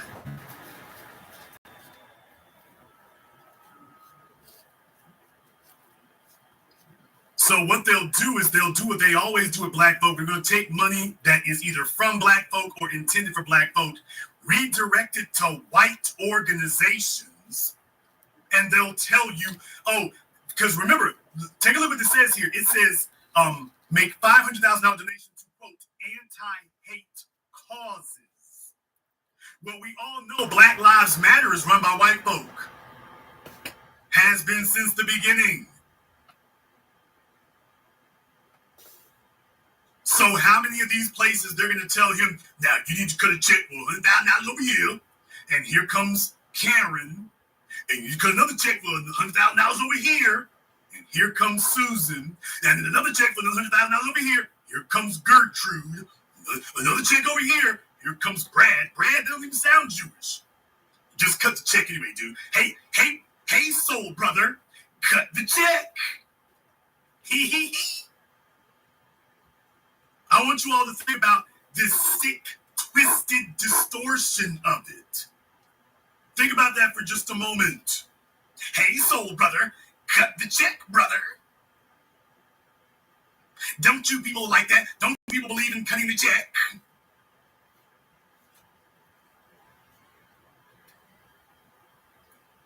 So they say they want him to do 6 things: apologize and condemn the film he promoted, make a $500,000 donation to anti-hate causes, complete sensitivity training, complete anti-Semitism training. I'll be damned. 2 dissension training, meet with the ADL and Jewish leaders, meet with the team owner, Joe Tsai, to demonstrate an understanding of the situation.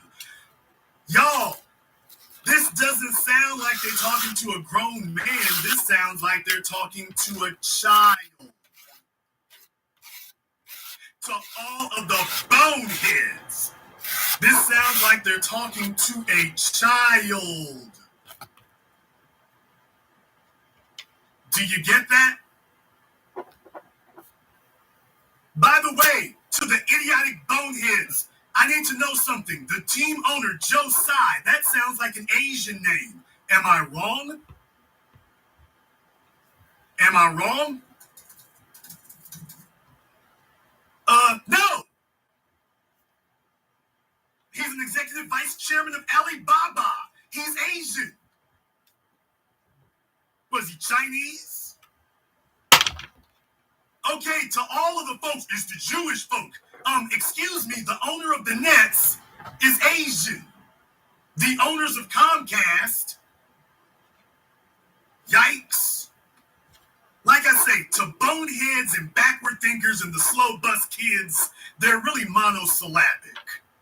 But you see, what it is, this group over here, they all work together in concert and in tandem, but I don't expect the lead pipe babies to put that together. You're going to go off and go chase one corner. I'm trying to stamp out the entire beast. And you talk about, well, Jason, if we can just cut off his big pinky toe, we can knock him down, Jason. You got to keep your eye on the big pinky toe, Jason. It's the big toe you got to get at, Jason. These are our master chess moves. These are our master chess move strategists. Though the hidden hand of white supremacy is doing what it does, what it uses is a front group and a buffer, and what they've told you is, hey, we can't go at black people directly. So find somebody sympathetic to the cause and use them as your front person. And you can wreak all the havoc you need, because there aren't enough black people in influential positions to be able to punish the other black folk. So use non-white people, or white people who can be classified as non-white. Or at least white people who have a pedigree of being classified as non-white. All of a sudden, the dominant society is all Jewish. And that's not the case. They're using this as their tool. They found that that's a useful tool. You sitting up here getting fooled like a dumbass by the tool. And I'm saying they're all white supremacists. They're all working together. I don't separate out segments and factions. I go after the beast. I don't try to clip the beast's toenails.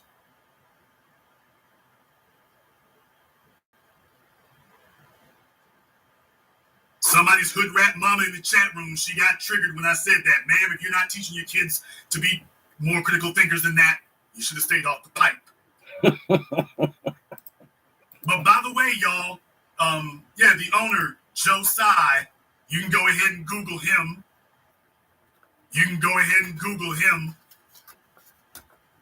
Whole bunch of folk here who are not very good, not very critical thinkers.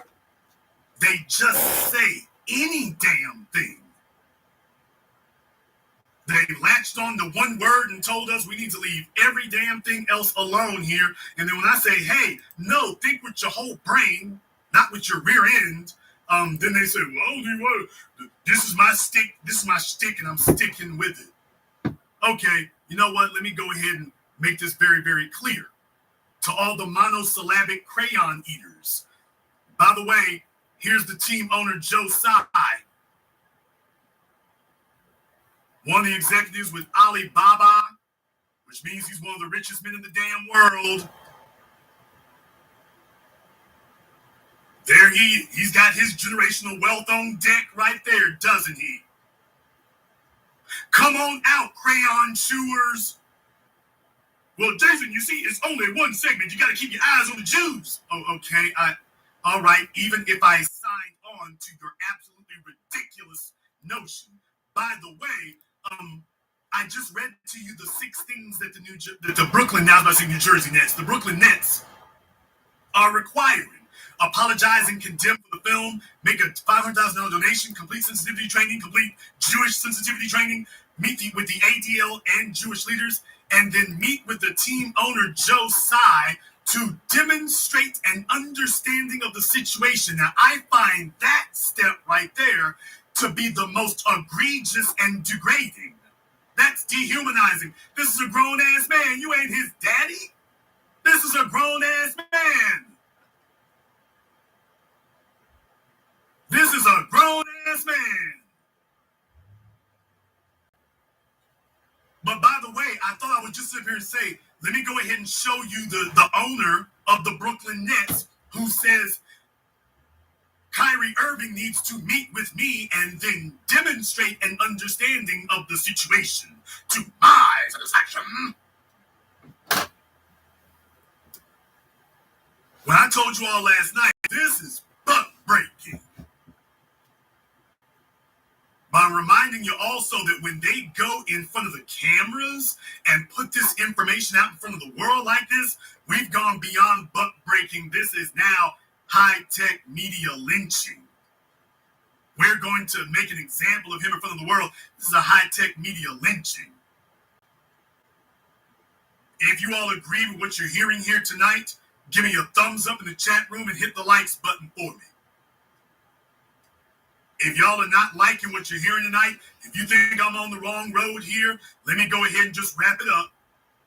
But if you like what you're hearing tonight, give me a thumbs up in the chat room and hit the likes button for me. But by the way, while everybody else has been talking about Kyrie Irving, I decided to go a little bit deeper. The team owner, I'm sorry, the Twilight Zone boneheads like last week will tell you, well, I mean, he don't really want to do it. He just going along with it because they tell him to. Okay. He just going along with it because they tell him to. Some folks will just continue lying to sit up here and try to justify their idiocy. When you prove them obviously wrong and the facts completely refute their belief system, they don't abandon the belief system. They just go ahead and start sticking with it. They just start sticking with it. Total lack of maturity. She goes on to say in her article here that many felt the Nets took too long to arrive at the suspension for Irving, but Tsai wanted to give his all-star guard ample time to apologize. She back to that again. According to reporting from ESPN, Tsai reached out to Irving on multiple occasions through text messages over the past week in an effort to try and figure out how to resolve the situation, but Irving never responded. You know, this woman who wrote this article, Miss Wimbish, she sounds like Jamel Hill, one of them chicks that the players didn't give her any play. They ain't really checking for her, and she is salty as hell as a result. The players ain't really checked for nothing like her, and she been salty as hell as a result. She strikes me as being one of those. She strikes me as being one of those. Because she's just going above and beyond.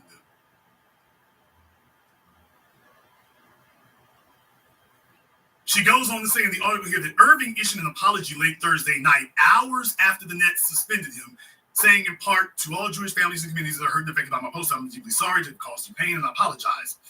It's unclear if that apology will suffice or if Irving will have to verbally issue a statement during his suspension.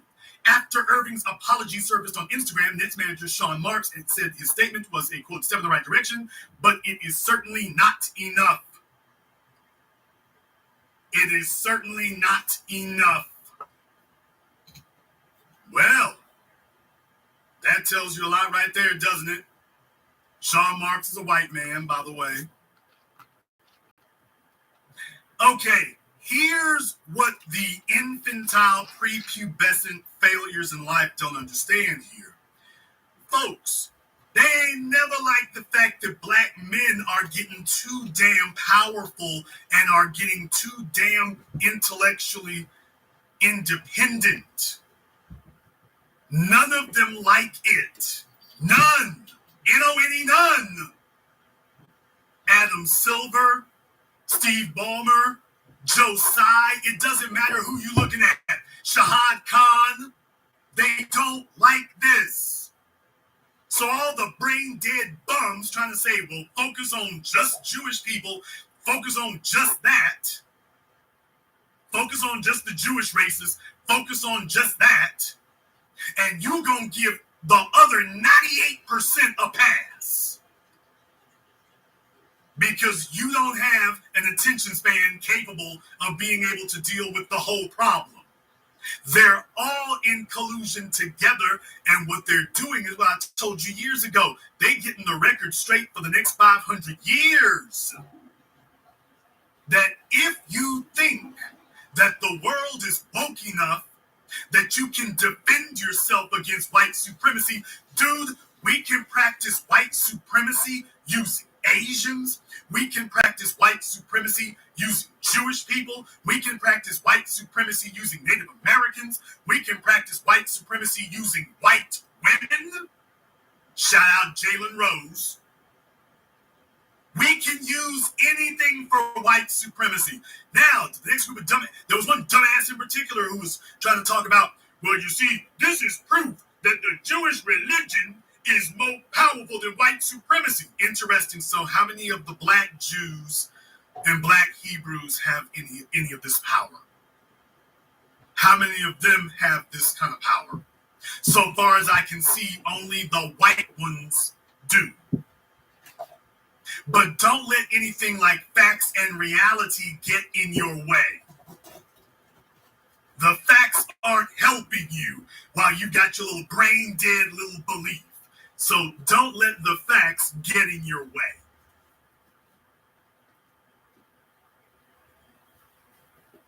Kyrie's being subjected to a high-tech lynching here, and they're dragging it out.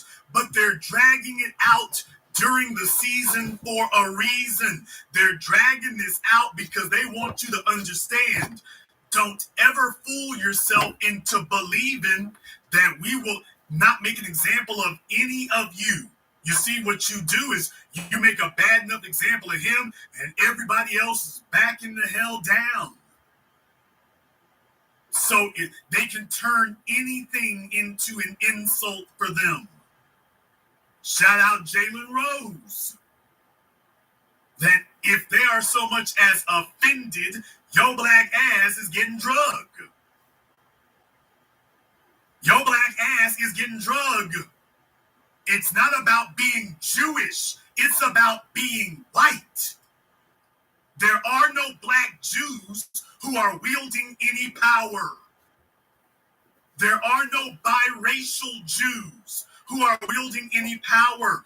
The only folk who are sitting up here able to do this are the white ones. This is white supremacy. And then you got, it's a good thing these dunderheads talking this nonsense don't run anything. They'll be telling you, chest moving. Took their eye off the ball of the white supremacists. Chest move. You can't show me any non-white Jews of any religion or color who are wielding any power. So in other words, it's white supremacy.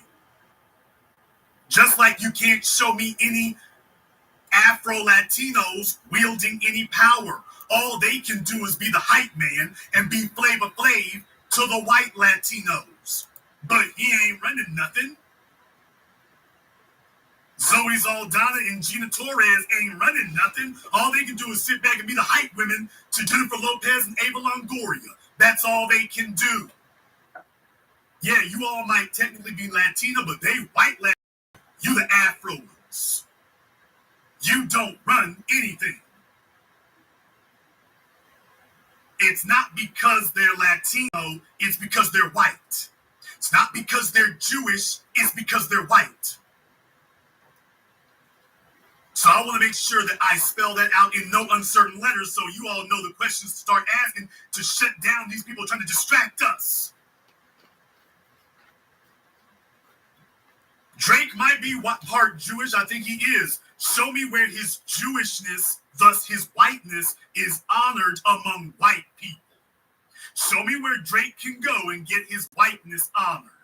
Show me where he can go and play his white card. Show me where Meghan Markle can go play her white card. If you ain't white, they don't care. And you can't argue or debate yourself into it.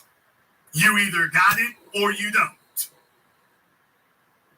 So let me go ahead and put the Jewish debate to bed. They're using that as their wedge because they're like, okay, as white folk, we can't go after you directly, but we've got other tools that we can use. Oh, the toolbox don't start there. White men might not be able to go at you the way we want to, but we got other tools. White women, the white folk who we used to not classify as white, we can use them because they sure classify themselves as white. White women, Asians, Latinos, illegal aliens, we can do the whole damn thing.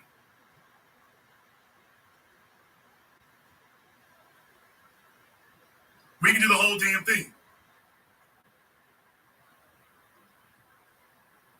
So they're dragging Kyrie because Negroes been getting too uppity for a while now.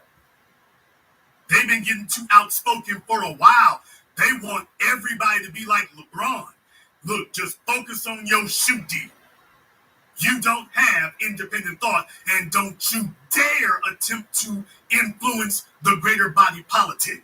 Now, we can tell you, yay for illegal aliens, yay for breast cancer, yay for the league, which, by the way, the very act of promoting the league is enriching the people at the top. So, of course, they're fine with that. Just be brain-dead consumers, don't actually think. And certainly don't think any thoughts we don't want you to. So what they're doing is, the reason why they're making this drag out for so long is because they want the NBA players to start mentally and psychologically self-policing. They want you to start self-policing, that you won't even consider a thought that the white establishment considers offensive. Let's be clear, y'all. Jalen Rose didn't need my damn help. He understood that the problem was that was a white woman he was talking about.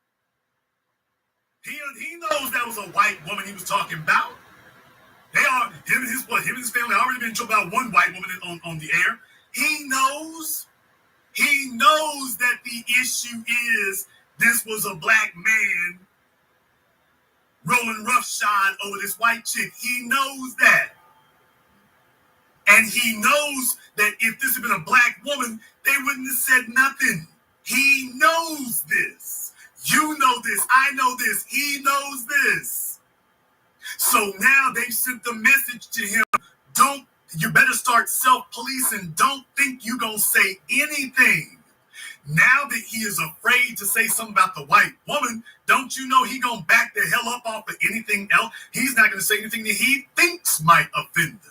He gonna back the hell up off of it, which is the entire point. So you got these white women getting black men fired from their jobs in consensual relationships. We're back to the Mann Act again. We're back to miscegenation laws.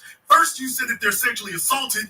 Now you're saying that even if you have a consensual relationship and she admits it was consensual, it's still a problem. It's still a problem. White men laying up with the damn staff all over the place. No issues. Black man doesn't see. That's why they didn't want to show any pictures or nothing. They're like, hey, wait a minute. See, in professional sports, when you go from being a player to being a coach, that's really supposed to be a status downgrade.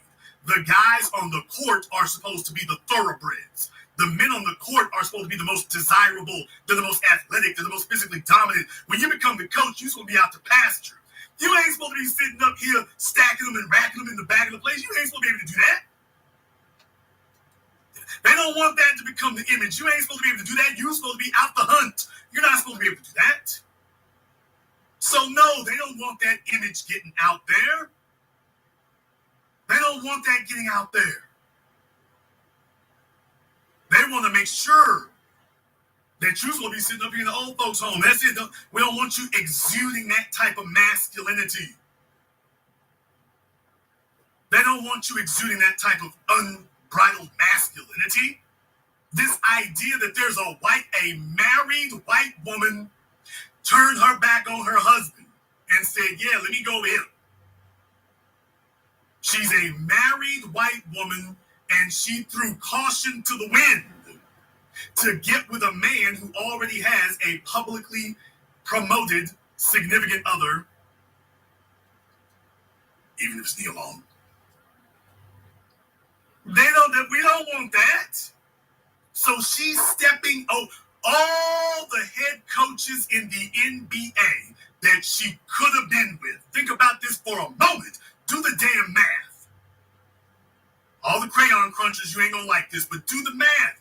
All these white coaches in the NBA that she could have chased, she's got access to all these other men. She bypassed all of them for the forbidden fruit on the team that she was on. We want that to be the image? You want that to be oh, hell no! Oh, no. Mr. Cy and Mr. Silver, they all on deck. Yeah, we ain't having that. We ain't having that. Yeah, call him to my office. Call him to my office. See, they supposed to be chasing me. Call him to my office. And then, of course, now, correct me if I'm wrong. Then again, of course, with Jalen Rose. I mean, it's just one of those things where, if folks didn't think about it here, you would have figured that he would have realized what the hell was going on. Some of these guys spend time in places and they ain't really thought about it. They spent time in places and they didn't really think about it. Jalen Rose used to be married to who? Oh, I'm not supposed to talk about that? Jalen Rose used to be married to who? Is it too soon? Is it too early? Is it too soon? Too soon? I forgot. Oh, he was married to who now? Oh, okay. Yeah. Is it too soon? Or is it too soon to remind people that Jalen understood, I'll be damned, they already went at him once. Now we coming back around again. He's like, hey, dude, they ain't gonna quit this. Bruh, let's be clear. That's the kind of white woman that only white men are supposed to have access to. She wasn't some big gremlin-looking heifer. So like, hey, keep the big black mitts off of that. So as far as they're concerned, they took an L.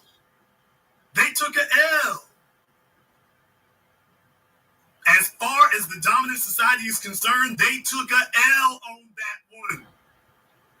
All they can think about is this tall black Negro is just ravaging this white woman, just ravaging her. I bet you can hear the screaming down the block, just ravaging. And they've been waiting to even the score ever since. Folks, this doesn't change for the young people. I'm not being hyperbolic. When I say young, for those of you who are teenagers and whatnot, y'all got to understand, a bunch of my listeners, you weren't even born when O.J. Simpson was on trial. Y'all got to understand, we're going on 30 years now. Some of us have gotten old. Y'all forgot. We're going on 30 years since O.J. was on trial. 30 years. A number of people in my audience here, if you're 27 years or younger, you didn't, even if you were, if you're not 38 or 39 years old. You don't remember any of this. O.J. Simpson, every time they showed his picture on TV, they showed him next to Nicole, and white folk got the message. Hey, not only is this Negro flagrant with it, she is as blonde-headed as she can be, as blue-eyed as she can be, and she stepped around all these white men so she can have him. Oh, nigga, we gonna get you at some point. We gonna get you at some point. And they took him to court, and they were like, man, we done stacked the deck. We got the corrupt cops. We got the LAPD. Man, how can we lose? Here comes Johnny Cochran. You can lose. You can lose.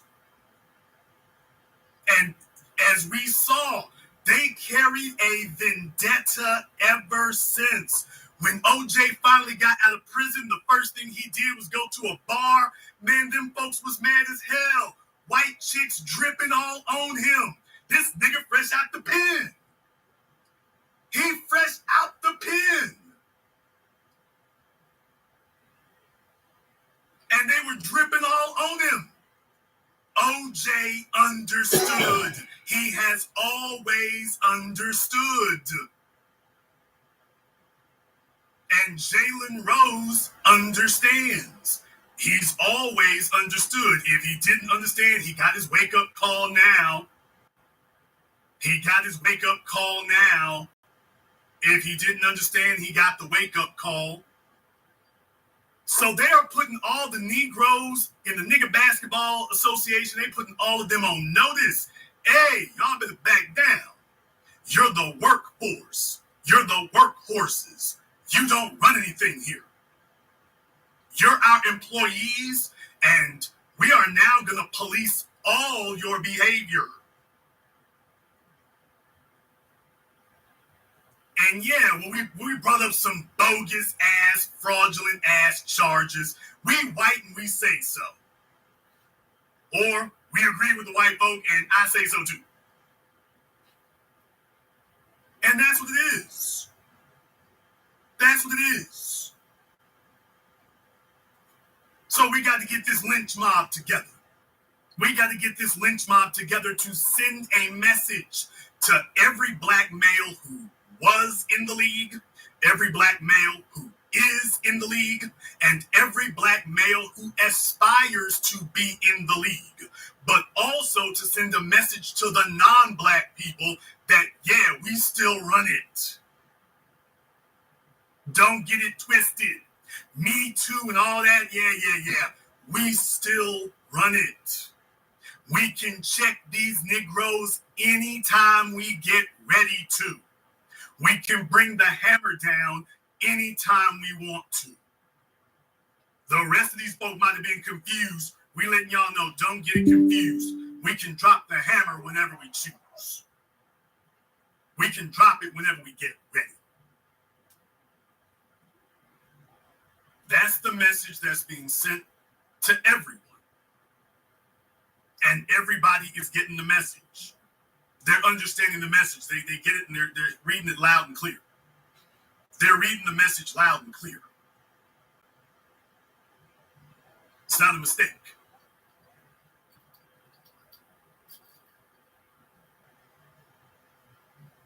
I want to bring this up a little bit further.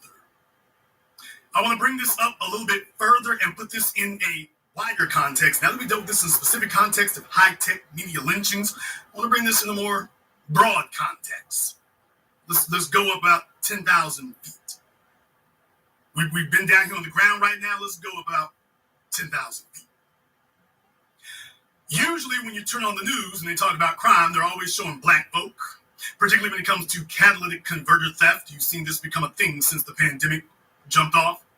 And in particular, they're always showing black youths. They're showing black teenagers. Remember in Chicago, they were chasing 4 of them. They had the damn helicopter out to chase 4 teenagers for catalytic converter theft. Not saying that that's not a crime. I'm just saying, by the way, couldn't help but notice y'all always willing to do that. Well, for those of you who live in California, there's been a big sting that happened. Posted this on my Twitter. Big sting that occurred. And man, a picture is worth 1,000 damn words because nothing changes. Whenever they're dealing with the street level where the lowest amount of money is being made and the most amount of risk is being taken. When you're at the street level, the street corner level, the dirty work level, where the least amount of money is being made and the most amount of risk is being taken. They always showing black folk, but what they don't tell you is, okay, who's paying these kids to do this? Somebody got to be way up the damn ladder. And lo and behold, in Sacramento, man, y'all ain't doing it. Y'all doing it big. They're not doing it. Y'all in Sacramento, y'all ain't just doing it. Y'all doing the damn thing. This is from the NBC affiliate out there, and listen to see how far this goes. Tonight, the nationwide crackdown on this growing epidemic of car park thefts in what officials are calling a $500 million criminal enterprise. They'll just roll in here, they'll look at the camera, and they'll have the mask on and walk right by. They don't really seem to care. They can roll underneath one, 30 seconds, roll back out, and leave. This surveillance video showing thieves stealing 9 catalytic converters from school buses in New Jersey. At this RV storage facility near Dallas, they moved with breathtaking efficiency. I guess they look at it as a shopping mall of catalytic converters. The converters are embedded in the exhaust systems of most cars and trucks, making auto emissions less harmful. They contain precious metals, including rhodium, palladium, and platinum, whose value has skyrocketed in recent years. Let me stop right here just to make an historical anecdotal note. Where do you get these precious metals in the first place? Rhodium, palladium, platinum. You get these out of African countries, so they're stealing it already. They're getting away. They're making money off you on the front end. Now they're coming back to get more money on the back end. Just thought I would point that out. Some of the metals, $26,000 an ounce. So you can see why, it's very expensive repair to make, number one, but number two, why it's such a common crime. Federal authorities raiding this auto parts shop in New Jersey, arresting 21 people in all across 8 states. The defendants charged today are accused of buying the stolen converters, where they go for $1,000 on the black market. One of the accused, Naveen Khanna, posted a photo of a catalytic converter necklace with... he was flagrant. I think this was the guy who actually owned the auto parts shop in New Jersey. And what he was doing was all these places around the country, particularly out of Sacramento and Oklahoma, they were stealing catalytic converters. They would sell them on the black market. He would buy them up in huge amounts. He was making hundreds of millions. And what he would do is he would send them off to refineries. I got another piece that deals with him in particular. He's the end of the chain. He sends them off to the refineries. And the refinery's not asking no damn questions, by the way. Not asking no damn questions. The winking face emoji on social media.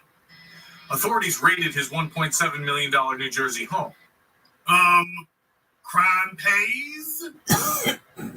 $1.7 million New Jersey home, like Paul Castellano. Crime pays. That's all I can think is crime pays. Photo of a catalytic converter necklace with a winking face emoji on social media.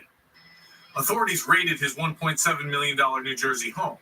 He could not be reached for comment today.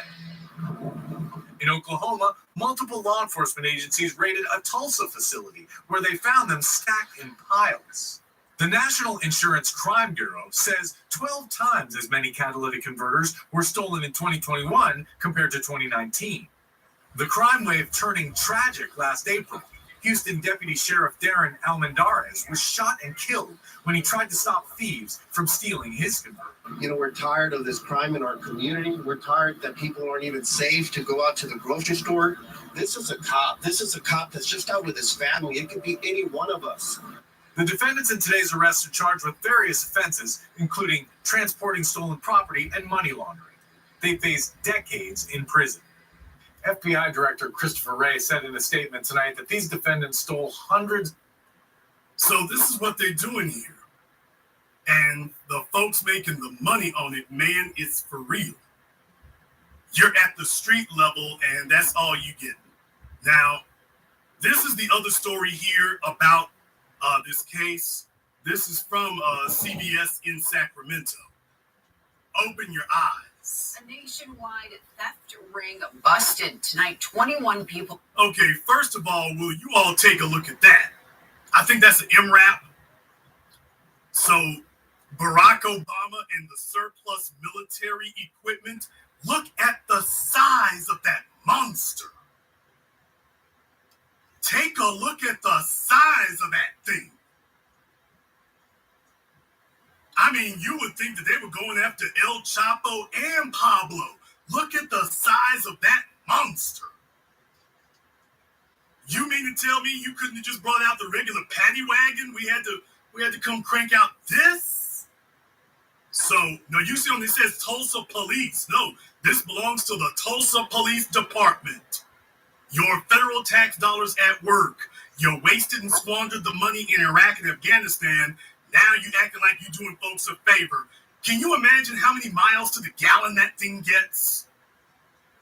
That sucker must only get about 2 miles to the gallon. I can't imagine it gets very much, but look at the size of that behemoth. 21 people are cuffed, accused of busted tonight. 21 people are cuffed, accused of stealing catalytic converters as part of a multi-million-dollar operation. And federal investigators say there's a local connection to the crime. CBS 13's Adrian Morris here. So they made the arrest in Tulsa, but we're coming back to Sacramento. So take a look at this. This is a nationwide crime network.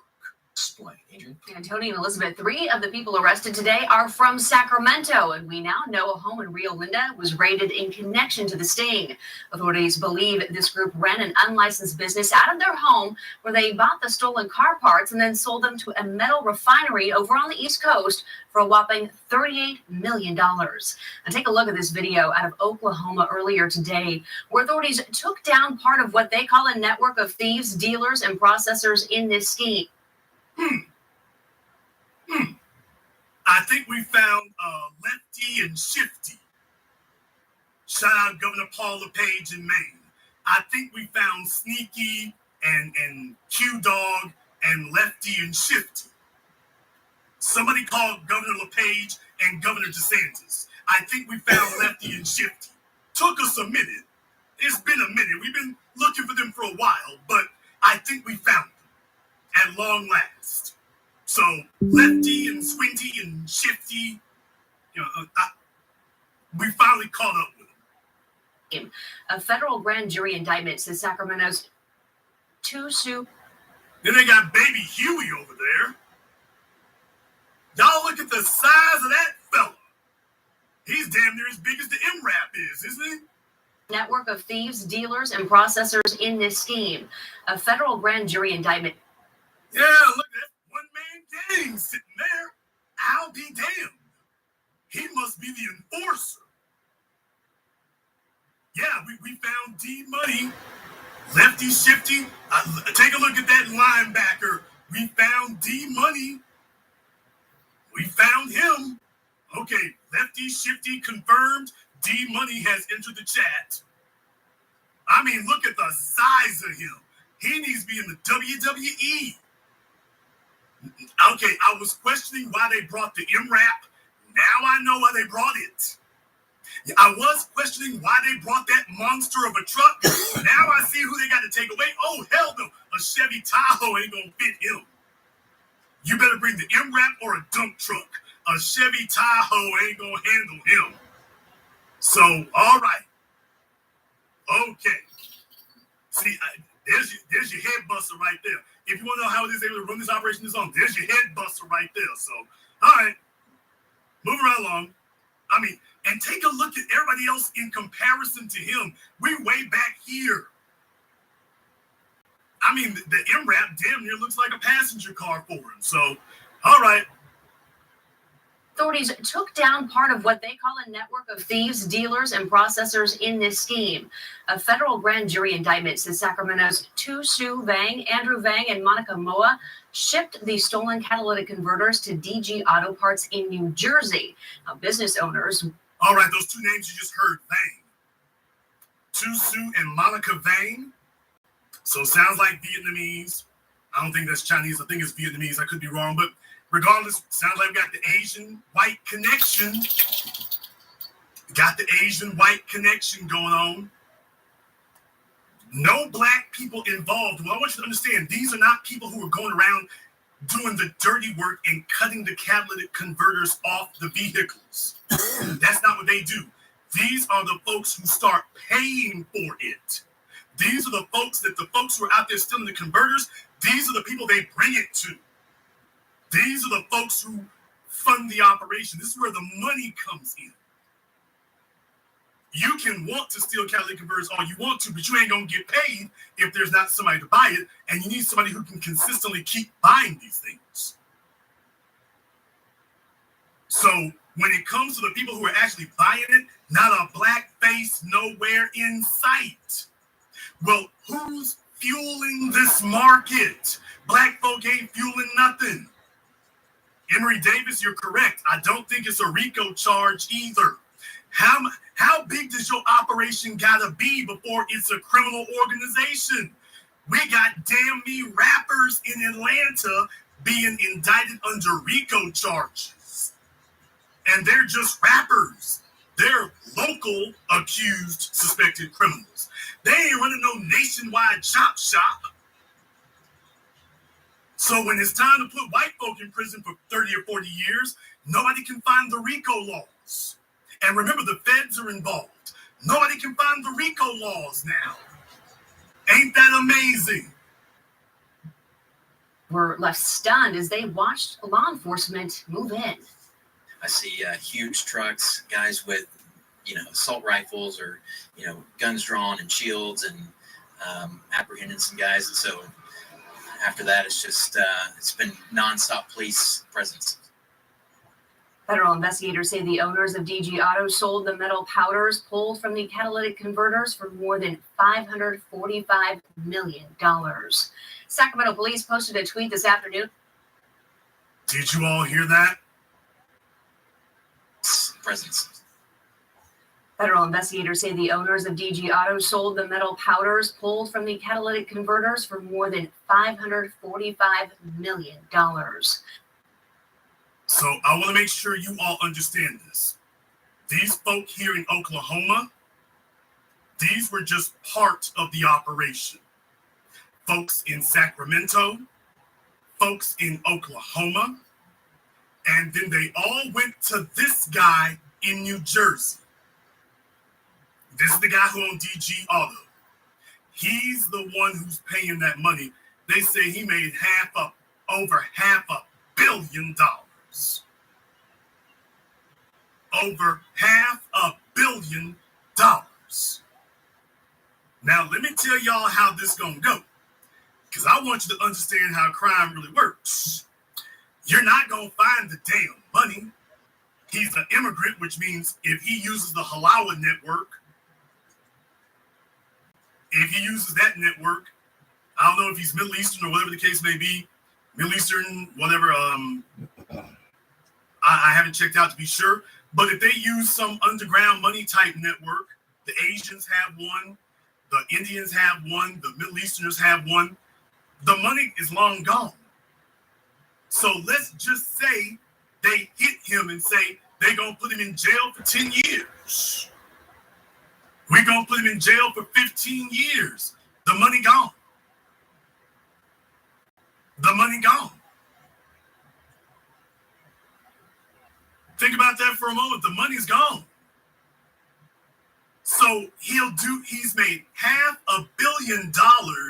And think about it. It may only cost him 10 or 15 years. Maybe. Only going to cost him 10 to 15 years. Think about that for a few moments. So when he gets done doing his bid, the money going to be there. When he gets done doing his bid, the money going to be there. That's why I want you to understand, $500 million don't evaporate. Think about that for a few moments, okay? He did the dirt. The feds came to get you. They always come to get you. Okay. Well, he's going to pay for the best damn lawyer money can buy. He's got plenty of money for it. the best lawyer money can buy. Y'all, don't you understand? If this was Freeway Rick or whatever, he never would got that damn far. They would have the whole damn, forget just having him in his house, they'd have the whole damn neighborhood like, you couldn't have been black and gone on this damn long with this. With this little old shop they got. And by the way, is anybody talking about going after the refiners? He got this whole damn wrecking yard. Is anybody talking about going after the refiners that he was giving these parts to? Anybody talking about going after them? Or you just gonna stop here? Because you see, when it's black folk, they arrest everything. They got your 3-year-old toddler coming out the house in handcuffs, reading him his rights. He doesn't even understand what they're saying, but they're reading his rights to him. And when you turn on the news, they're always showing black faces. But I want you to understand, the black faces don't fuel this nor power this. That's the high-tech lynching of it. Black folk are not fueling this nor powering this industry. Black folk are not fueling nor powering this thing. We never have. We don't fuel and power the drug trade, the methamphetamine trade, prostitution, auto theft. It's a few white folk at the top, and let's be very, very clear. Everybody knows. In the chat room, Robert Moore, you said they got DG Auto has apps on Google and Apple. Shouldn't we go talk to Apple about some indictments on them? Maybe we need to do some indictments on them.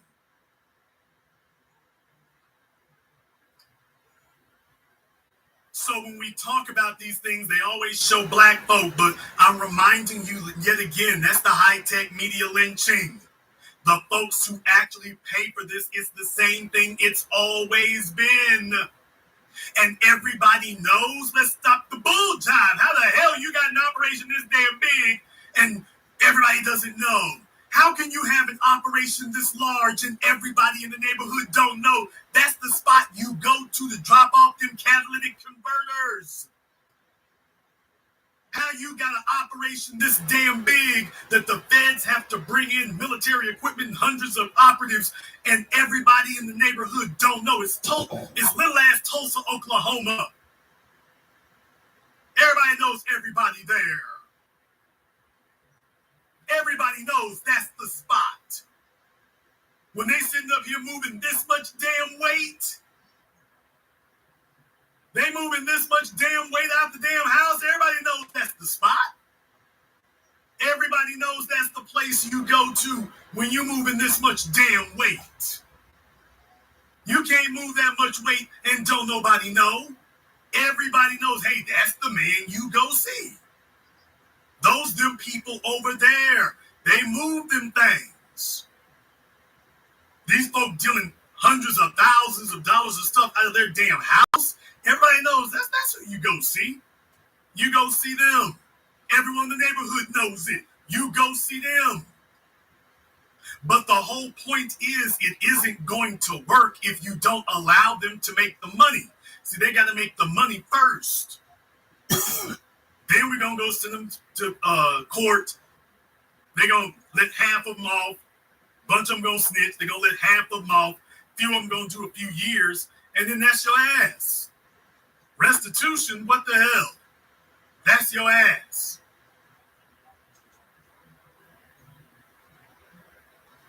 Trying to show you about a high-tech lynching. Trying to show you about a high-tech lynching. We're going to take it up a little bit further. We're going to take it up a little bit further. We're going to go up a little bit higher. We started at the ground level, Kyrie Irving. We done gone up to 10,000 feet so we can see everything happening here in Sacramento. Now we're going to go up to about 30,000 feet because, boy, oh boy, here we go. Folks, not going to let it go. They are not going to let it go. They're already loading up their excuses. They are already loading them up. already getting into position. Stacey Abrams is starting to back off of the code language, is already trying to set up to explain that it's black men's fault when she loses.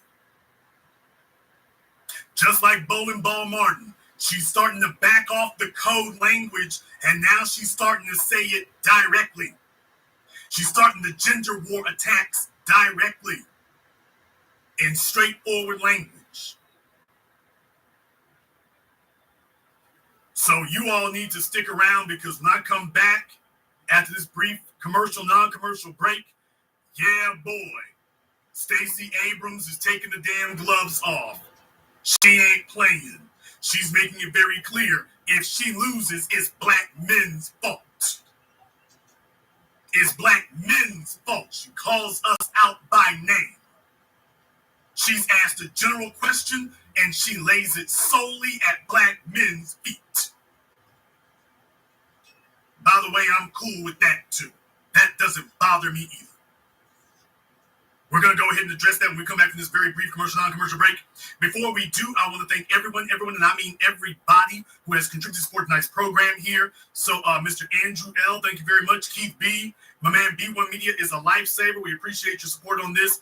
Big shout out here to the Kit Kat Man, Black First, in the super chat.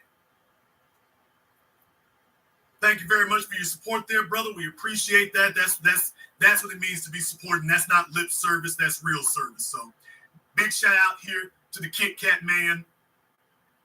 Appreciate your support, brother. We're going to go ahead and take a very brief non-commercial break. When we come back, Stacey Abrams, the high-tech media lynching. She's got the noose in her hands, and she's stalking black men. This is the Black Channel. Hey, I'm Marcus. For a while, I walked around with this empty feeling inside. I had a full-time job, but not in the field I wanted to be. But then I came across this book where it was like, the title was just for me. Guide to Being Black in IT. I read the book, and the author took me through scenarios and gave me tips. I sat down and read it, and it only took an hour. After I got done, I took advice in the book, practiced in the labs, and got certified. Then I literally got up and applied for a position with the company I've been looking at for a while, and got the job. Thanks to that book, I worked my job with confidence. If you're looking to get into IT or even in the field, now this is a must-read book. Go to www.beingblackinit.com.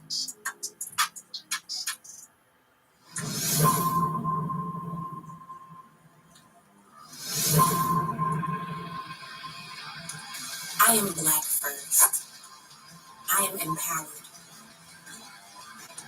I am on code.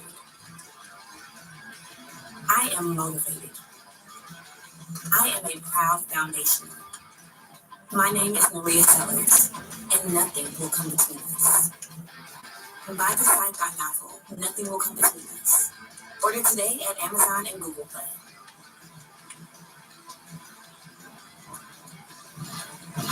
Visit spiritofATN11publishing.com. Our story, our family. Join sixzeros.net, a forum built to discuss all things relevant to Black people. On our forum, a check doesn't mean you're famous. It means your Blackness has been verified by our staff. Sorry, Chad. We also have premium merchandise with same-day shipping on most orders. And when you're ready for some dope content, check out the 0 Hour blog. Don't just sign up, post. I'm having a really good time with you tonight. I'm having a good time with you. Want to go somewhere private? Just for us? I like it. Great. I'll be at sixzeros.net. Black owned, Black operated.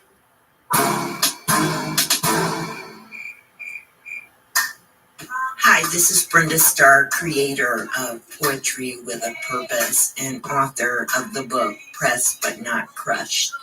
Pressed But Not Crushed is an anthology of political poems that address current and historical issues in American descendants of slave population and African American population. The book describes slavery and its residuals, Jim Crow segregation, social depredation, and other relevant issues to American descendants of slaves and African Americans, including the current political climate that does not address our issues. This is the Black Channel.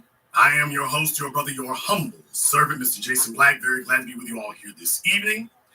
And we're talking about the high-tech media lynching, and boy, I'm telling you, they ain't playing around. They're bringing out the great, big, huge mammy guns, and Stacey Abrams takes to MSNBC. I'm telling you all about this. There's a reason why there's certain folk that we get on and we talk about them, and we don't let it go. There's a reason for that. And Stacey Abrams is Exhibit A. We have been consistent about her since day one. We have been consistent about her since day one. And now, on the eve of the election in Georgia, she goes on this guy Velshi here on MSNBC. And lo and behold, he asks her a question. And listen to what she has to say here. You know what? I'm going to start it from the beginning. I wasn't actually going to start from the beginning, but it's the first thing he asks her. So, or at least it's the next thing he asks her. Let me go ahead and just start from the beginning. It doesn't take very long to get to the point. We know that polls are a snapshot. The question is, who are you taking a picture of? And for many of the pollsters who are polling Georgia, they are looking at a state that looks like Indiana, not a state that looks like Georgia, where we have seen record turnout from African American voters, record turnout from Latino and API voters. We are seeing dramatic. All I can say to that is,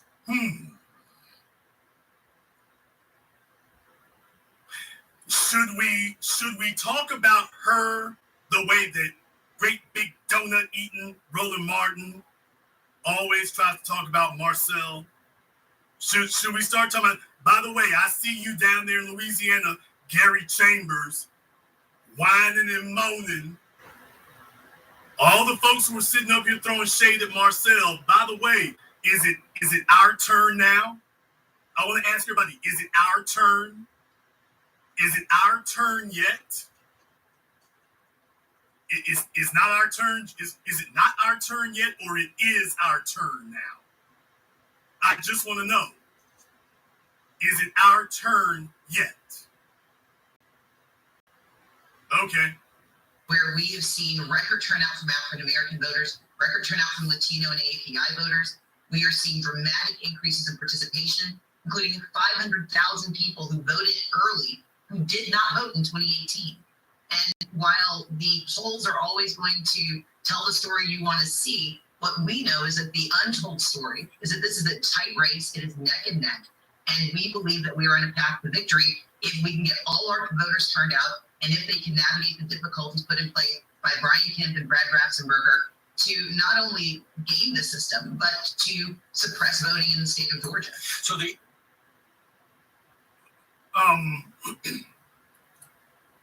she said they're neck and neck. She said it's a tight race and we're neck and neck. I don't know what type of neck she's measuring. I'm not sure what she defines as a neck measurement. I'm just like, okay, this is according to her, it's a tight race. See, what we know is that the untold story is that this is a tight race. It is neck and neck. And this is a tight race? I'm John Tron, y'all. What the? This is neck and neck, Stacey? This? The polls are always going to tell the story you want to see. What we know is that the untold story is that this is a tight race. It is neck and neck. And we believe that we are on a path to victory if we can get all our voters turned out and if they can navigate the difficulties put in place by Brian Kemp and Brad Grafsenberger to not only game the system, but to suppress voting in the state of Georgia. So the issue of getting all your voters turned out is the one that people are looking at. Black voters in Georgia changed the course of Senate control in 2020. They certainly have had a great deal of influence in the state. You had 94% of the black vote in the last election, and you lost by 55,000 votes. So mathematically, if you have Now listen to what he says next. You heard what he just said. He said that black folk are the vote. Nobody talking about illegals, Asians, women, gays, talking about the black vote. Now, this is the way it always goes. When it's time to vote, they say, all right, niggas, we need all of y'all on deck. And as soon as they win the elections, then all of a sudden, well, we need to focus on Latinos and gays and illegal and everybody else except y'all. So the only time that they give us lip service. Hey, attaboy, you're all so important, man. This election hinges on you, dude. And when it's time to start giving the benefits after we've helped them win, well, you know, we ain't got nothing for you. So you know what? We're going to spin this damn thing around. We ain't got nothing for you first, and you can bring us some benefits after the fact. Let's see if this thing works in reverse. So you heard what he just said, pumping your heads up. Listen to what he says right after this. Control in 2020, they certainly the one that people are looking at. Black voters in Georgia changed the course of Senate control in 2020. They certainly have had a great deal of influence in the state. You had 94% of the black vote in the last election, and you lost by 55,000 votes. So mathematically, if you have even more of the black vote turnout, you might have won that election. Where is the black vote for you right now? Because some observers have said it's not as enthusiastic as it was last time around. Well, listen, people. There is a reason that we are the black media. Because if you're waiting on the New York Times or the rest of these people in advance to tell you that these Democratic shill operatives and these Democratic con artists that they put out there claiming to represent you, if you're waiting on them to make that a headline, they ain't gonna do that.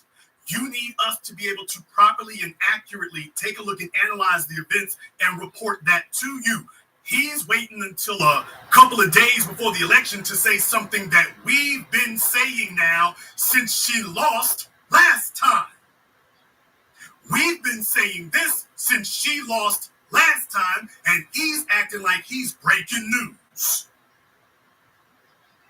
He's acting like he's breaking news. We've been saying this the whole time. We've been saying this the whole time.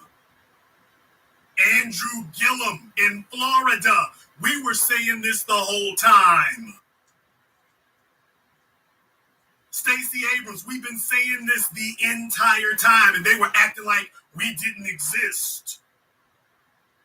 Now, all of a sudden, they ain't playing quite so dumb anymore, but they wait till the last minute.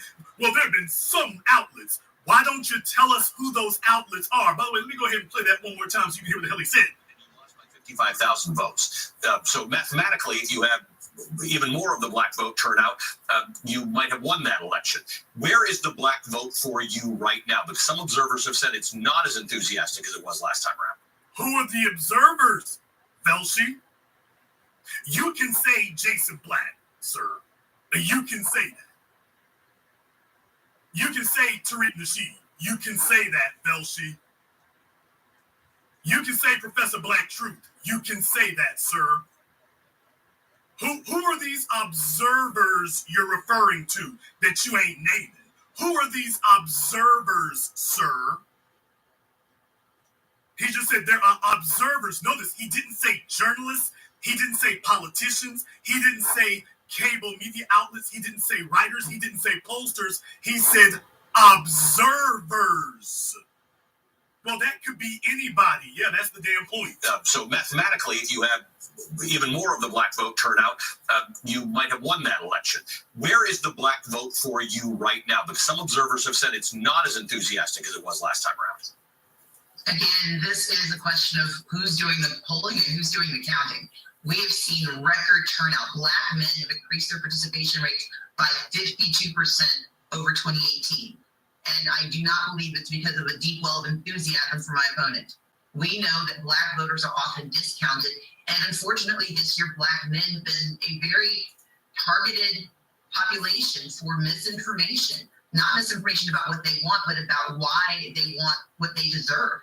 And my campaign has been the only one that has very intentionally, thoughtfully, and consistently reached out. That has been misconstrued as concern, when it indeed is just respect. So he asked her about lack of enthusiasm, and she immediately goes to attacking Black men. Immediately goes to that. Doesn't say a word about Black women. Doesn't say a word about Black women. As if everything with ovaries in the state of Georgia can't wait to vote for her. Doesn't say a word about Black women because the Democratic National Convention and her white masters have gotten together and said, hey, when this is all, just like with Keisha Bottom B up there in Atlanta, when all of this is over, we need to be able to hang this on somebody to get them niggas back in line. We need to make sure that we put this in place so we can get these niggas back in line. And we're going to go after the leaders. So when this goes south, we need to set this up that we know who we're going to go after.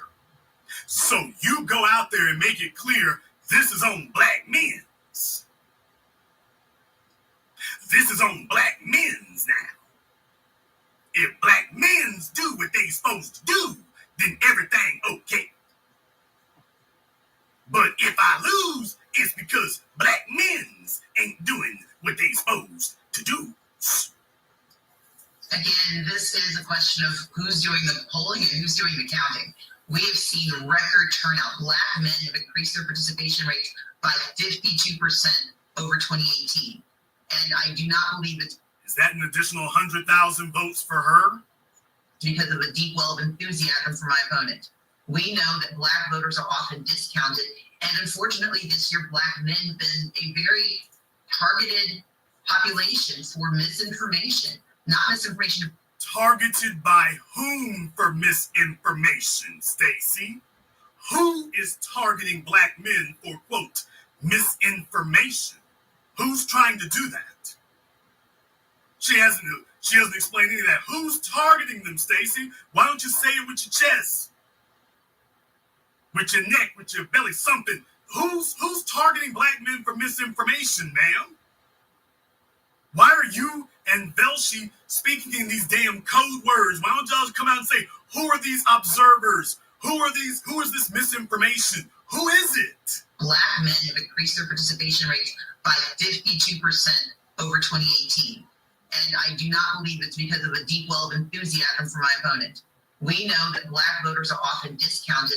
And unfortunately, this year, Black men have been a very targeted population for misinformation. Not misinformation about what they want, but about why they want what they deserve.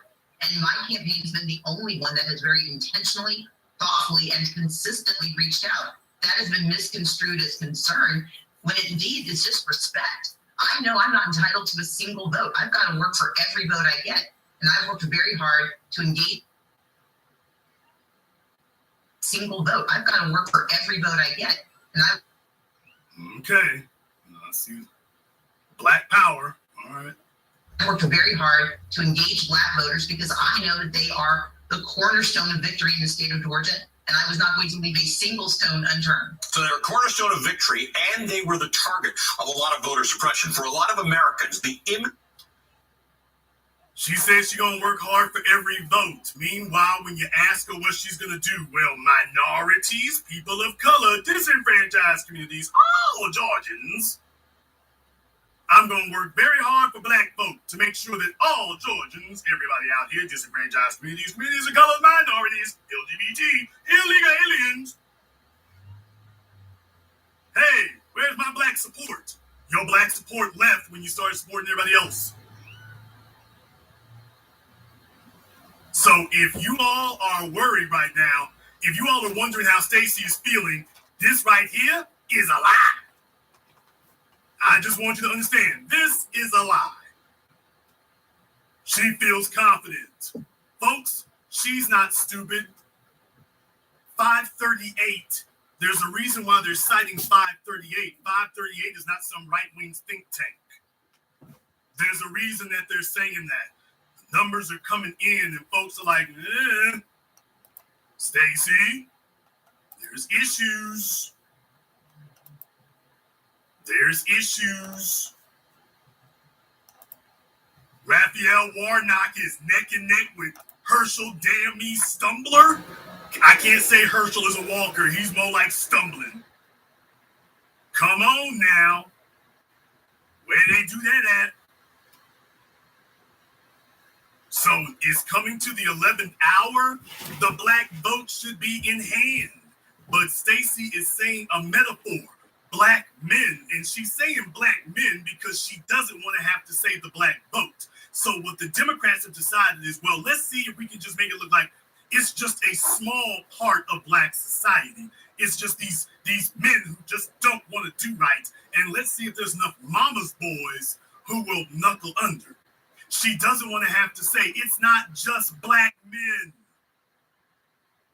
This is a damn lie, you hamburglar. This is not just black men. You have a problem with black people across the board because folks can see through the trick bag and the trick language now. So trying to lay this on black men is not going to help you. However, Stacey, if events turn out the way that all indicators show that it will, we will be back either on election night or next weekend. And we can have this discussion about how we told you what was going to happen. And you said that fat meat wasn't greasy, and we said, welcome to Whataburger. Can I take your order? So I warned you about this in 2016. And I said, if your head is really thick and you don't get the message, then we can do this again in 2018 and 2020 and 2022 and 2024 until Jesus comes back. This isn't some temporary aberration that is going to go away that you can sit up here and slick talk and jive talk your way around. This is the new normal. This is the new normal. So if you want to blame it on black men as the leadership class and the warrior class, we'll hold that. You think we're going to sit up here and be scared and ashamed? Hell no, ma'am. You want to put that on us? Load it up. We'll hold that. We can hold that. And we can come on back any day of the week and explain to you all over again why you lost before and why you're going to lose again and why you will not be able to kick it into gear. So we can have this conversation anytime you like, or you don't have to. Because understand something, folks, Stacey Abrams is a bellwether. If Stacey Abrams loses, they don't have anything else to point to. With everything else that is happening, they're going to have to admit they can't win elections without us. And that the issues that we've said are what the elections hinge on, that is what it is. They're trying to pretend, well, it ain't, that's not really the issue you care about. And then when you say, what the hell else do we care about? You care about vaccines and housing prices? So what you have to do is let them get their asses broken a few times. Once they get it broken enough, they'll soften a little bit. They're not going to do a 180. Then they're going to try to figure out how they can reconfigure the formula to fool you. Once they see they cannot fool you, then they're going to be like, all right, screw these niggas. We're going to see if we can outright wing the Republicans. That's what they'll do next. The only problem there is Tucker Carlson and friends are waiting on you. So, too bad about that one. High-tech media lynching is in full swing, and the black media is on the job. The telephone lines are now open. The number is 646-787-1933. That's 646-787-1933, your personal access code to the black media. Very glad to have you all with us here this evening. And once again, I want to thank everybody who has contributed to support tonight's program here on PayPal or Cash App. So Miss Brenda Starr, thank you very much here. And the Kit Kat Man, Black First, big shout out to you as well here. Thank you very much for for your generous contribution here tonight. That's the kind of thing we like to see. And if you all want to contribute on PayPal, Cash App, or Super Chat, definitely go ahead. The links are in the description. And also my mods will go ahead and post it up for you here as well. But the telephone lines are now open. The number is 646-787-1933. That's 646-787-1933. You're definitely inclined to call us here. And if we have any rabbis, Jewish people, or whatever, if you can tell us what it is that Kyrie Irving did wrong, we definitely want to open up the telephone lines and give you a mic so you can go ahead and explain to us exactly what is it that Kyrie did wrong.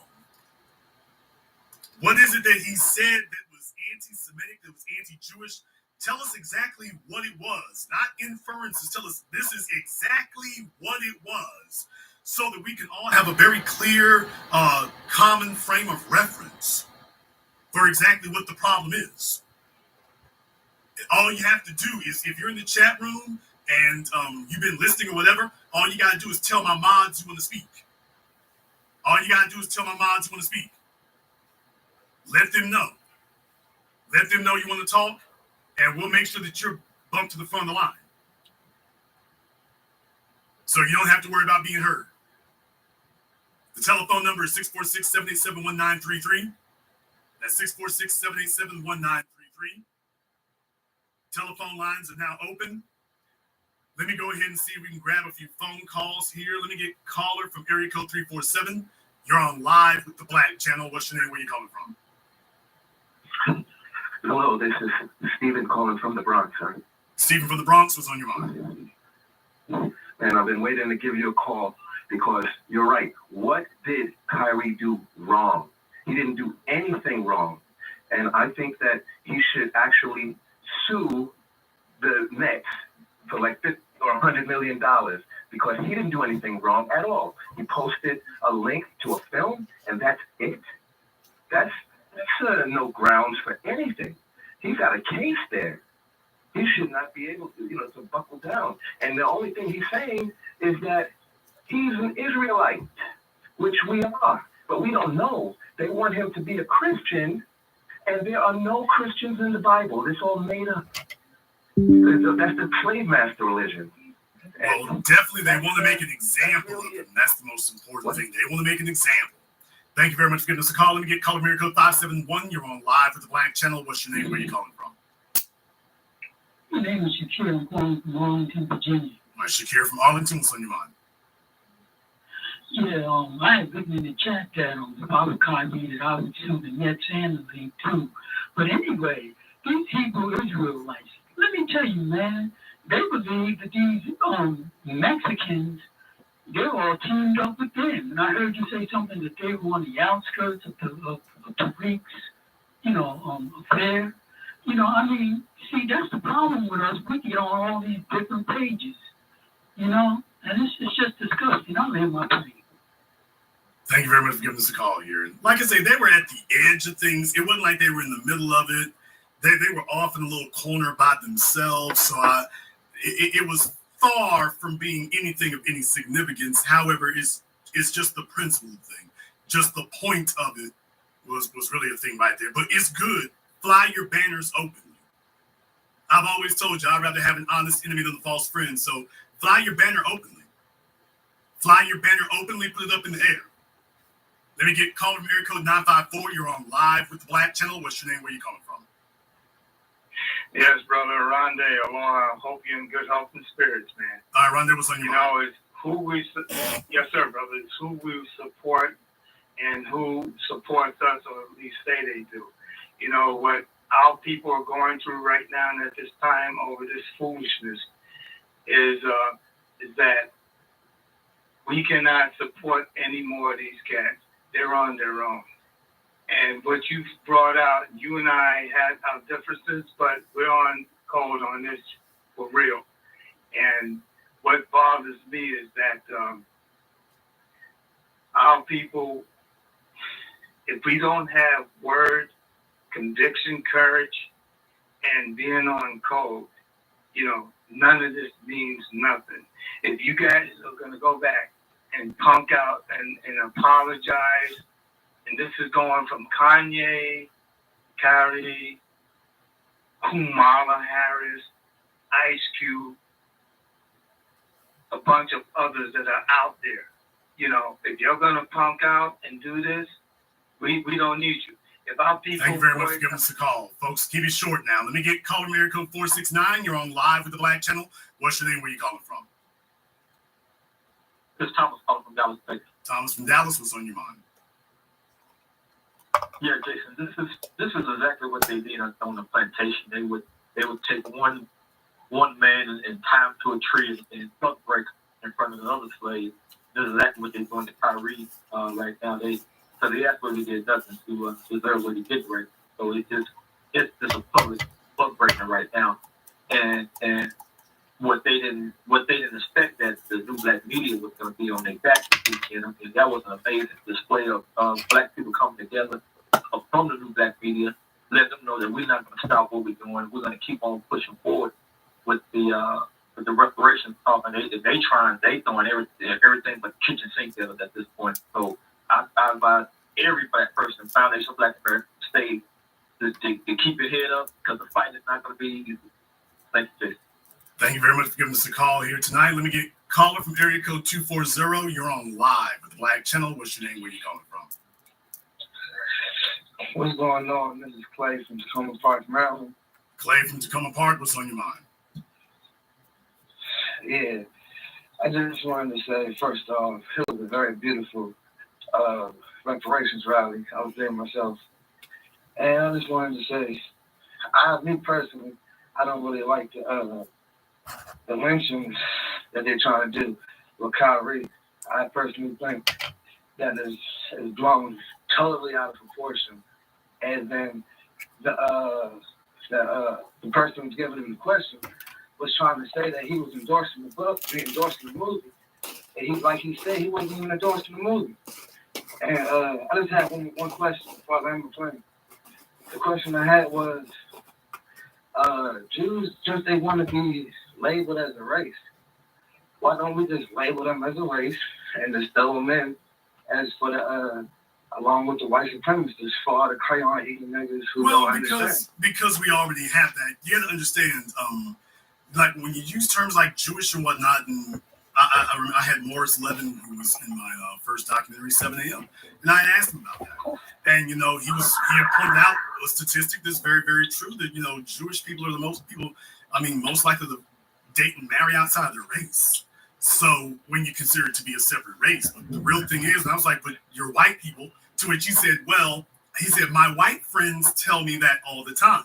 My white friends tell me that I'm white like them, to which I say to them, I can be white to the extent that you will honor my Jewishness.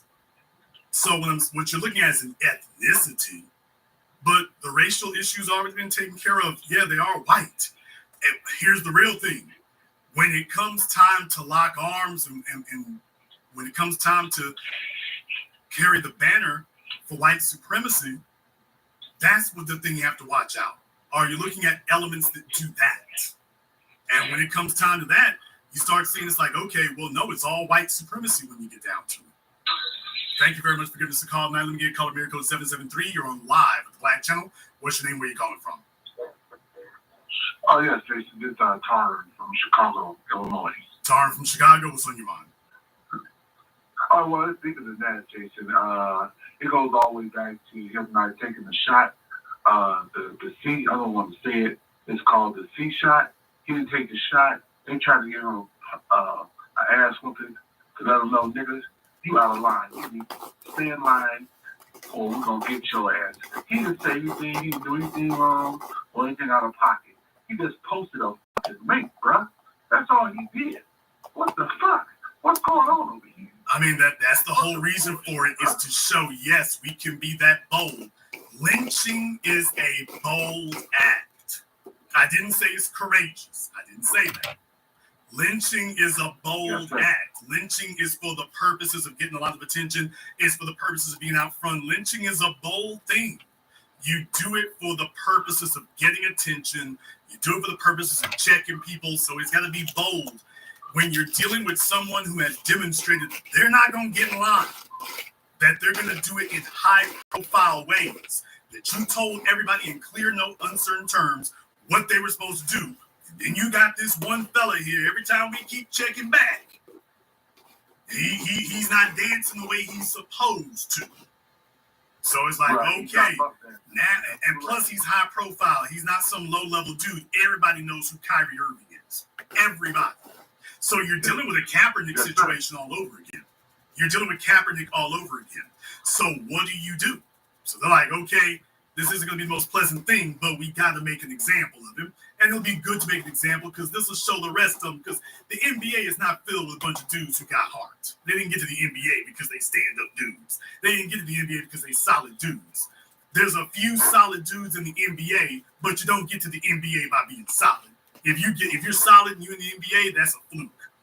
So it's all about showing, okay, let's make an example because this goes years and years. But you make a very good point. Kyrie has been a disciplinary issue here for a minute as far as this saying what he thinks and free thinking and not falling in line and not just going along to get along. And if you allow him to remain in this capacity, that type of independence becomes contagious. Thank you very much for giving us a call. Let me get caller Miracle 929. You're on live with Black Channel. What's your name? Where are you calling from? This is Daryl from Chicago. Daryl from Chicago. What's on your mind?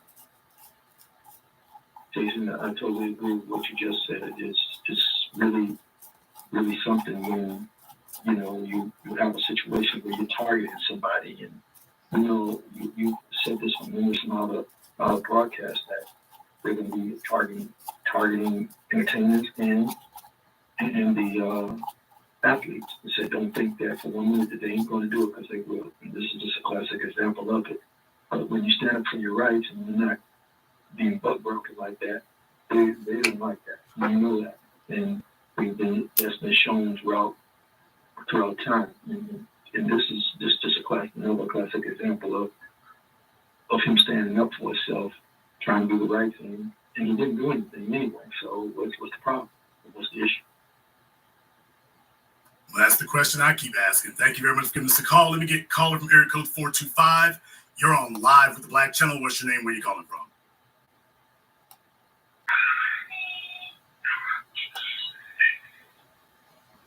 Okay, caller from 425 is at the daycare. Caller from area code 617. You're on live with the Black Channel. What's your name? Where are you calling from? Yeah, this is Kevin out of Boston. I'm just got to say, how come Amazon ain't getting played for all the stuff that Kyrie's going through? That's all I got to say. B1. B1, thank you very much for giving us a call tonight. Let me get caller from area code 773. You're on live with the Black Channel. What's your name? Where are you calling from? Yeah, this is Bill or Genesis Reset calling out of Chicago. All right, Genesis Reset out of Chicago. What's on your mind? Yeah, you was 100% right about how white supremacy can have these different groups join a gang. But the B side with that is that white supremacy can also make white folks black when it comes to black culture. And this is, I believe, the problem that a lot of people are missing with Kyrie and Kanye is that they are fighting the fact that we are Hebrew and the so-called white supremacists know who we are, but they are using these fake people to disguise themselves. And this is the problem. This is the B side of it, that these white supremacists are using these groups to be fraud. And they know who they are. And that's one of the problems. Thank you very much for giving us a call tonight. Let me get caller from area code 443. You're on live with the Black Channel. What's your name? Where are you calling from? Yeah, this is Immigrant B1 from Fort Gordon, Georgia. All right, Immigrant B1, what's on your mind? Well, what is going on with Kyrie and Kanye West is really unfortunate, but at the same time, it's a perfect reminder that we, as Black people globally, we really have to focus on building our own infrastructure. We really have to focus on building our own economy, because if we do not control what we use to put food on the table, then we really can, be treated as like adults globally, because as Black people, we essentially feel like children, there's never any point in which you have white people who come to black people to figure out, hey, how do we solve, how do we make this right? You know, if two white people are having an argument, you never hear about them going to the black person to ask the black person to solve it for them. You know, when European countries are warring with each other, they never go to the African Union to go settle their differences and ask them. Well, I'll give you a bigger one than that right there. You know, when third base was going at Vanilla Ice, they didn't call on no black folk to mediate. They didn't call on any black people to back up. When Eminem was going at Machine Gun Kelly, he didn't ask anybody to come join him for that. He didn't ask for anything. So you make a very good point. When they do stuff like that, it's so they don't consult us. They don't bring us in. We don't get asked. We don't get to play referee. We don't get to mediate, even if it's something that we created and own. We don't get asked to come in and decide anything. Very good point. Thank you very much for giving us a call. Let me get caller Miracle 267. You're on live with the Black Channel. What's your name? Where are you calling from? How you doing? Yes, this is Tammy calling from PA Williamsport. How are you? Great show.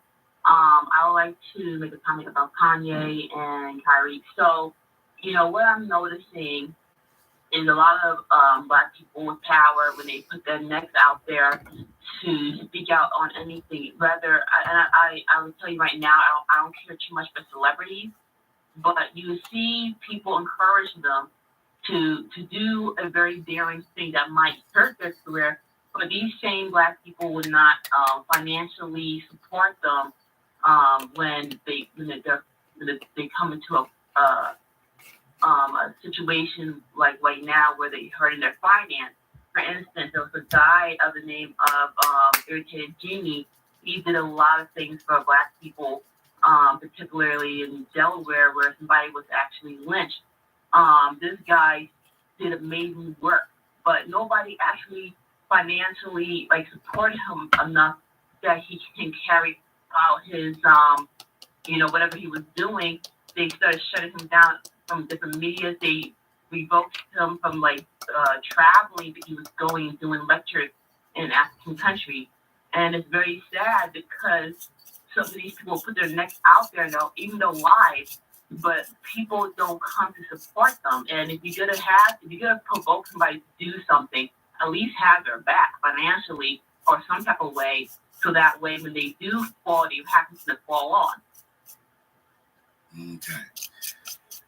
And Timmy, you've been listening in for us here for a while, so we appreciate that. Timmy's one of my long-term listeners here, so Timmy knows that this is a broadcast. This is not a show. I keep having to remind Timmy. I'm so sorry. Timmy, I keep having to remind Timmy about that. She keeps saying that this is a broadcast, there's a show, and I keep reminding her, Timmy, you've been listening forever, and you keep doing that. So, Timmy, I'm just going to let you know, the next time you call in, and you call my broadcast a show, I'm going to let everybody know that you shave your goatee with nose hair clippers. Okay? So, I'm hoping we don't have that. So, in going forward in the future, I'll remind you about that. I apologize. Okay, I'm just letting you know now. We hate for things to get ugly. So, all right. Thank you very much for giving us a call. Let me get caller from area code 954. You're on live with the Black Channel. What's your name? Where are you calling from? You just cut me off earlier. This is Arande from Florida. Yes, sir. You exceeded the speed limit. Thank you very much for giving us a call tonight. Caller from area code 202. You're on live with the Black Channel. What's your name? Where are you calling from? Hey, Jason, this is Nick from DC. Nick from DC, what's on your mind? Listen, I'm really concerned about which way we're going to move with this whole Kyrie issue from this day forward. I think that he's going through a hazing process, but I really think it's bigger than that. I think that the dominant society that's forcing him to meet that list of demands is actually looking at us as a people, them saying, hey, we got your boy. What are you going to do? It's our move. He should not have to be at home dealing with the decision or the hard decision whether to further embarrass himself by meeting their demands or just digging his heels in and not doing anything and suffering financial loss and all of that. We really need to get in front of this and tell these folks, if he's not back on that court playing by a certain time, then it's on. We cannot sit up here and watch our boy who sacrificed himself, stood up, dug his heels in, put himself out there, put his career on the line, and made a stance, told some truth, and was getting punished over nothing. We can't let this man get over punished for this. And I just feel like, it's our move, similar to how the Asians did with the young man, when the Asian officer killed the young man in the pink house. They came out, they dug their heels in, and that man, he really wasn't punished for that. And he actually killed someone. I think you make a very good point. What we can do, because we got limited effect. I mean, every one of these teams is owned by a multi-billionaire at this point. So financially punishing them is a nice ideal, but it's not something you can actually do. What you can do is what we did with Kaepernick. Black people did not abandon Kaepernick. The whole league came out and said, let him go. Let us do what we're going to do. And even though he got kicked out of the league, black people still supported him. That's the only reason. We've been down this road many times before. Marcus Garvey, Jack Johnson, Elijah Muhammad, Malcolm X, Dr. King, Muhammad Ali, Lou Alcindor / Kareem Abdul-Jabbar. We've been down this road many times. So what they want to see is if they can get the society to abandon him. The reason why they can do Kanye the way they're doing him is because he doesn't have black folk backing him. We don't have his back. Right. So there isn't anywhere else for him to go. In Kyrie's case, if we let them know, we don't care what you say. We are not going to turn our back on Kyrie, and we're not going to abandon him as a people. He's not going to be a pariah. He might get kicked out the NBA. We don't know what's going to happen. But you're not going to make a pariah of him. It's not going to be a situation with black people like, I don't know now. It's not going to be, you're not going to do him like OJ and R. Kelly and folks who committed crimes. You're not going to do that. Or at least in OJ's case, alleged. You're not going to do that. So just understand, that's victory for them. If they can get you to walk away, that's victory for them. If we simply refuse to do it, that alone, it doesn't matter what they do at that point. You can't break that. If black folk are still going to see him, if we still treat Kyrie like he's Kyrie, if we still do that, at that point right there, it's over. You did all this for nothing. Thank you very much for giving us a call. Now let me get caller Miracle 561. You're on live with the Black Channel. What's your name? Where you calling from? Hi, this is Chance Nathan Schreiner calling from Waxahachie, Florida, calling by way of Richmond, Virginia. All right, Chance. What did Kyrie do wrong? He was being black and telling the truth. That's what he did wrong. They're just practicing white supremacy. That's all they're doing. Yeah, that's the whole point. I mean, you summed it up very well. Thank you very much for giving us a call. Let me stop him there because you just said it all. They're just practicing white supremacy. That's it. He didn't say anything wrong. It's just white supremacy. This is to send a message to all the rest of you. This is just white supremacy. This is just white supremacy. That's all. Call Miracle 504. You're on live with the Black Channel. What's your name? Where you calling from? Good evening, Jason. This is G from New Orleans. G from New Orleans. What's on your mind? Hey, brother. I'll be brief. Great broadcast. Let me just point this out. The NFL and NBA, as far as I'm concerned, they got nothing to paid slaves. Shaquille O'Neal, Charles Barkley, and even Shannon Sharp, and I was so surprised to see him do that. But even to extent LeBron James, because he came into this man. I mean, Floyd Mayweather was the only one of the few athletes I know that actually spoke up for Kyrie Irving in his freedom of speech. But let me point something out, Jason. But because Floyd writes his own checks. Floyd writes his own checks, absolutely. But back in April, Kyrie Irving called out the Boston Celtics because of the racism that he experienced up in Boston.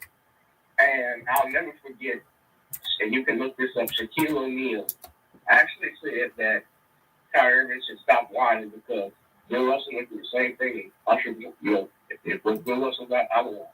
Why would you want feces in your bed like what Bill Russell had to go through, or eating separate restaurants and sleep in different hotels. This is foolish. And the only one who was trying to be fair to Kyrie on that inside the NBA was Kenny, but he didn't really go out and stand out for him. But he didn't throw him under the bus either. But Kenny Smith had been like that when Charles Barkley, they get him to talk about Ferguson and talk about how the police haven't aren't really killing black folks. They use these niggas because they can say their stuff without being called out and being called racist. Because if it was a white boy saying it, everybody would be screaming racism. But they put Charles Barkley, they put Stephen A. Smith, they put Shaquille O'Neal up there, these brutes, all these Negroes to say stuff against black people. And it makes me sick. I'm not watching, we ought to not watch First Take anymore. The hell with ESPN. They made Jalen Rose apologize during mid-commercial, Jason. Mid-commercial. I ain't never seen nothing like that. That's ridiculous. He asked a legitimate question we all been asking. Why is this woman named? It was a consensual relationship. I know the law, they made it violated maybe policies and so forth. Okay, but it doesn't violate a law. So you make a very good point right there. It violates the "I'm white and I say so" law, because law is only effective if you can or will enforce it. A law doesn't have to be written on the legislative books if they can enforce it. Take a look at what your Silicon Valley company's done. You don't have freedom of speech on the internet. Google can make sure nobody finds you. Twitter and Facebook can make sure nobody discusses you. YouTube can make sure you're not seen. That doesn't require a lawmaker anywhere. Hell, they slam dunked the damn president. So you make a very good point in that regard. It's only a law if you have the ability to protect or enforce.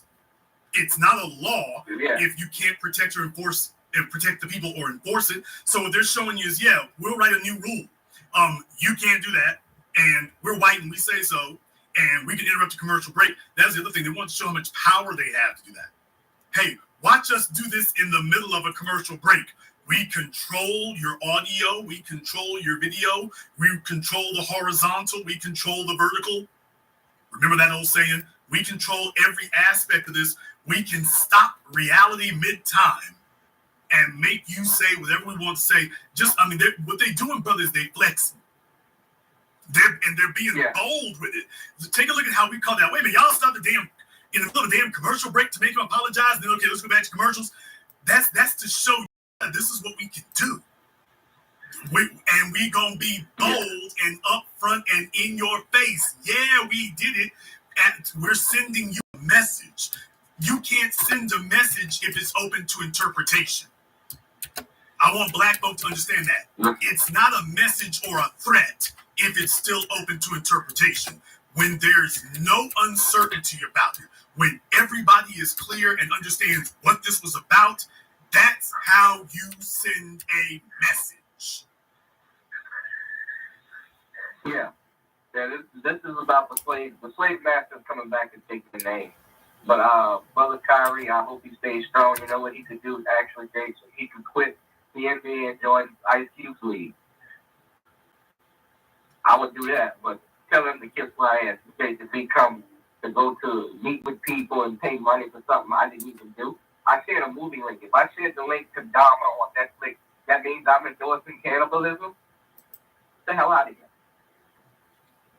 Thank you very much for giving us a call tonight. Yeah, they're telling you can't mention her name. Well, why not? It's a consensual relationship. It breaks no law. It doesn't break any policy. How in the hell is you going to tell us we can't mention the name of the person? It's news like anything else. If Kyrie had punched one of the water boys in the locker room, would they be saying you can't disclose the name of the water boy that Kyrie punched? No. He's a subordinate. Well, I'm talking about Ime Udoka. But if that had been the case, they wouldn't be sitting up here. Well, there's one of the water boys now. They subordinates. You gotta protect them. Nobody would have said that. They're saying, yeah, we doing it. Yeah, she white. You niggas thought you got over? Yeah, you think you flexing? See, they're letting you know. No. We're going to send a message to everybody. Understand that they're sending here. They're sending a message to all the fellows who want to put their hands on white women. They're making it clear, hey, hands off the white women. Yeah, we can't really stop y'all, but we're gonna make an example that at least as a point of principle, the Mann Act is still in full effect. At least as a point of social principle, the Mann Act is still the law of the land. Let's be clear. Tiger Woods had a damn phone book full of white chicks. And the white media and ESPN, they were mad about it for years. They knew what he was doing, but he was on top of the world. You couldn't stop him. As soon as his wife finds out and there's an incident, they declare it the end of Tiger Woods' career. Not because of his playing, but because, well, his wife found out. All of a sudden, it was the end of his career. All of a sudden, oh, he's not playing as well. His back has given out. He's never going to be the same. Y'all remember they stayed on him for years. They literally tried to talk Tiger Woods into retirement. Do you all remember that? They literally attempted to talk Tiger Woods into retirement. Now, I want y'all to understand something. That takes a toll on you. Can you imagine going to Twitter, Facebook, Yahoo, CNN, turning on the news, going to local television, and everywhere you go, people are talking about you and how you'll never be the same again, and you'll never be able to play again, and this is what your wife is thinking, and this was going on with you. Man, that'll play with your damn head, man. That'll play with your damn head. Everywhere he went, that's what it was. Not for a couple of weeks. It was just this steady damn drum beat. Just a steady drum beat. That was for the purposes of talking him into insanity and talking him into submission and retirement. They were literally attempting to break him in front of the world. This is how vicious of a system you live in, Mr. Coblation. Now they're doing it with Kanye. Every time you turn around now, they got something more to say. Now we're going at Kanye. So what I'm saying is this is a way of trying to tear people from their sanity. They know what they're doing. Tiger Woods put his hands on too many white women. We're here to break you. Ime Udoka, the damn coaches, are wilding out. Oh no, we're here to break you. And any of the rest of you, we might not be able to punish you all in totality, but we're sending you a message that you understand you're on hostile ground. What they're doing is they're giving a white woman who works on some third string job, the hired help. They're giving her power over the head coach, as long as he's black. I'll say that again. They are giving some white woman in a third string hired help position on the team. The message they're sending is that to any of you Negroes, any random white woman in this building has more power than you. Any white woman in this building, any random one, she's got more power than you. And we're showing this publicly that we will enforce it. Jalen Rose ain't on nobody's damn team saying, yeah, we are lockstep with the white supremacist policy in the league. Anywhere we can get a hand on you to put you in place, we're going to do it. Hands off our women. Call America 210. You're on live with the Black Channel. What's your name? Where you calling from?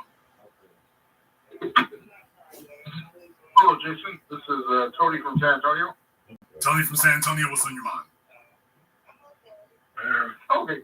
Thanks for taking my call. So, one of the things I think a lot of people who are kind of going back to it's scapegoating it's the Jews versus not differentiating the fact that Jewish people are classified as white, or at least Ashkenazis that we think of. So think about this. The thing that came to my mind was this, that probably one of the reasons why they're retaliating against Kyrie Irving so much is not even necessarily that he said anything offensive, because he didn't say anything offensive at all. And the video itself isn't even anti-Semitic at all. But it's just more of a fact of like, or this is what I kind of think at least, it's kind of like their way of posturing or kind of like sealing their culture. Even though, like, technically speaking, you think about all three of the Abrahamic religions, these are all African religions. They came from Africa: Islam, Judaism, Christianity, before it ever touched Europe. But the thing is, when Europeans came to power, all those religions came under their control. And if you have somebody who's trying to enlighten people about their potential heritage or African connection to these religions and things like that, it's kind of like with cultural appropriation.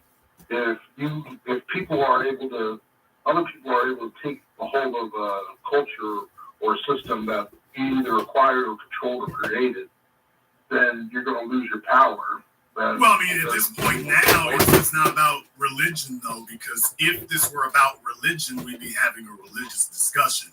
This is about race. Oh, he is. This is strict. When he says black folk, black folk can be in the scheme of white supremacy. Okay, thank you very much for giving us a call.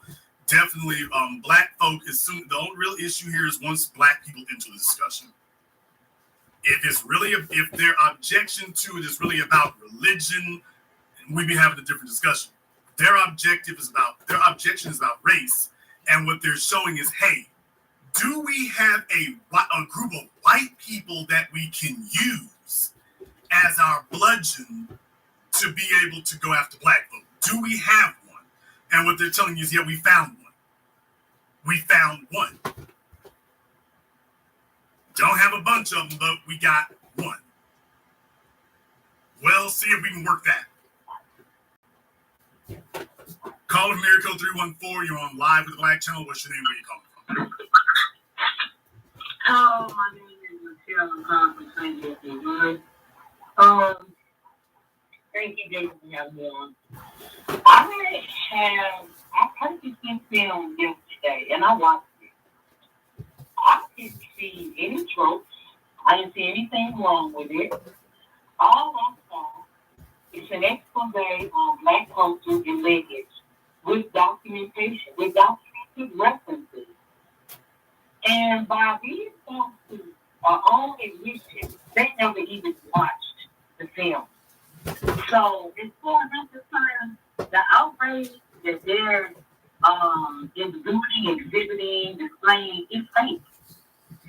And all I can surmise from this, these motherfuckers just want our brothers gone. Because if you can sit up here and say that you have not watched this film, and where are you getting your justification for anti-Semitism? Where is it coming from if you haven't watched it? No, they have watched they have watched the film. The real thing is they're saying, well, I'm talking about the folks who have. I mean, anybody who hasn't watched it and is trying to make a characterization of this one thing is when you're dealing with these other entities who are claiming that they have watched it, which is why just the simple question, okay, tell us exactly what the issue with the problem is. Because the only thing that Kyrie pointed out was that as black people, there are black people who have Hebrew heritage as well. And that's the part that sent them out of their minds. Same thing with Nick Cannon. So it comes, what you really have to have is a competent class to question that. But I'm more than open to talk to anybody who wants to explain to me what about that is wrong in error or, quote, anti-Semitic. Thank you very much for giving us a call here tonight. Thank you to everyone who has contributed to support tonight's program here on PayPal, Cash App, or Super Chat. Big shout out here to MS Delta Guy. Keep teaching. Thank you very much, brother. We're going to continue doing that. Thank you very much here to everybody else who supported tonight's program. Let me get caller from area code 973. You're on Live with the Black Channel. What's your name? Where are you calling from? Hey, what's going on, Jason? This is Najee from Newark, New Jersey. I just wanted to say, too, you know what I'm saying? Like, if fusion is lethal, and there shouldn't even be a debate about the racial classification of people who call themselves Jews. They're functioning like white people. It was always functioning white.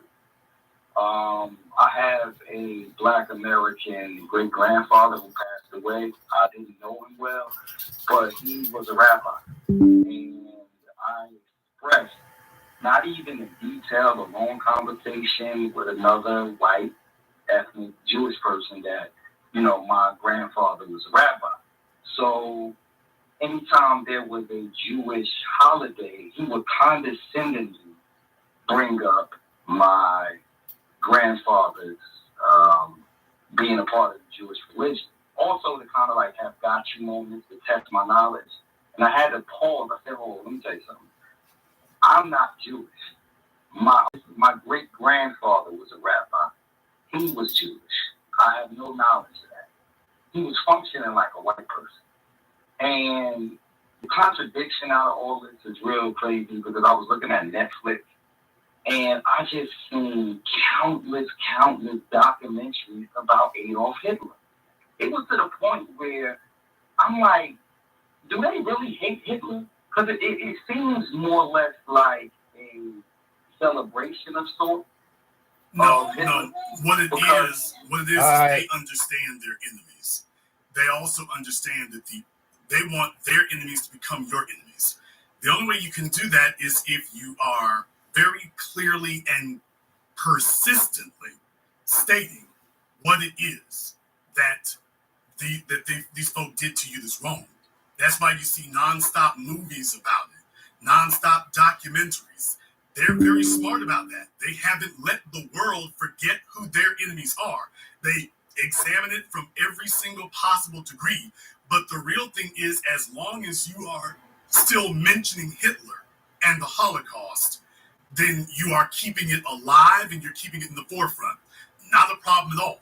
It does become an issue when black folk point that out.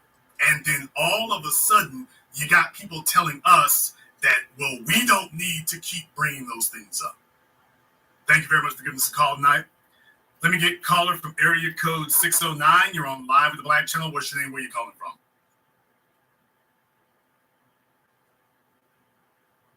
Hello? Caller from area code 609 is doing dope. Caller from area code 816. You're on Live with the Black Channel. What's your name? Where are you calling from? Hey, Jason Black, this is Don, calling from Kansas City, Missouri. Don from Kansas City, what's on your mind? I appreciate you guys. When I heard of Dr. Claude Anderson, he was our only think tank for a long time, and with the voices of the black media, you guys operate as our think tank, and it's nice for everybody to come on and restate what the problem is. But when it comes down to it, the solution is we really all need to get on code. Getting on code with our code conduct of how we handle all this, because if we, say for instance, we boycott the NBA, and then we start exercising our own power, then we'll start seeing things change. We need to come off of the energy from the reparations rally that we had, and we really need to focus on B1 and doing everything that we can to, unite. Well, power is not given. Power is taken. It is not given. Thank you very much for giving us a call. Now, let me get call from Miracle 323. You're on Live with the Black Channel. What's your name? Where are you calling from? Good evening, big brother Jason. This is brother Elijah calling out of Washington, D.C. Elijah, D.C., what's on your mind?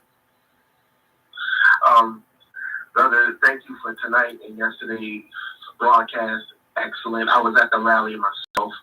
All right, so thank you. I got a quick question. Do you think, even though with our brother Kyrie Irving, this situation, do you think that they may kick him out the league one day?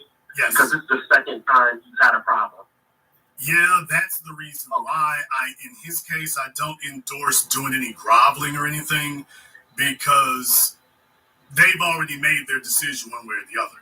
Now, Kyrie is mobbed up with the players union and stuff. He really needs to be politicking over there, because if they got his back, he'll be okay. What we're going to find out Yes, is sir. whether or not the players' union, this guy is back or not. Now, that's what we're about to find Yes, out. sir. We're about to find out that. Exactly. This isn't about the team. This is about the NFL, NBA. You're about to find out where the players' union stands and whether or not you actually have one. Whether your players' association is worth a damn or not. That's what you're about to find out. But technically speaking, they Yes, shouldn't sir. be able to. But if the players' union doesn't back him, so far I have not seen enough to convince me of that.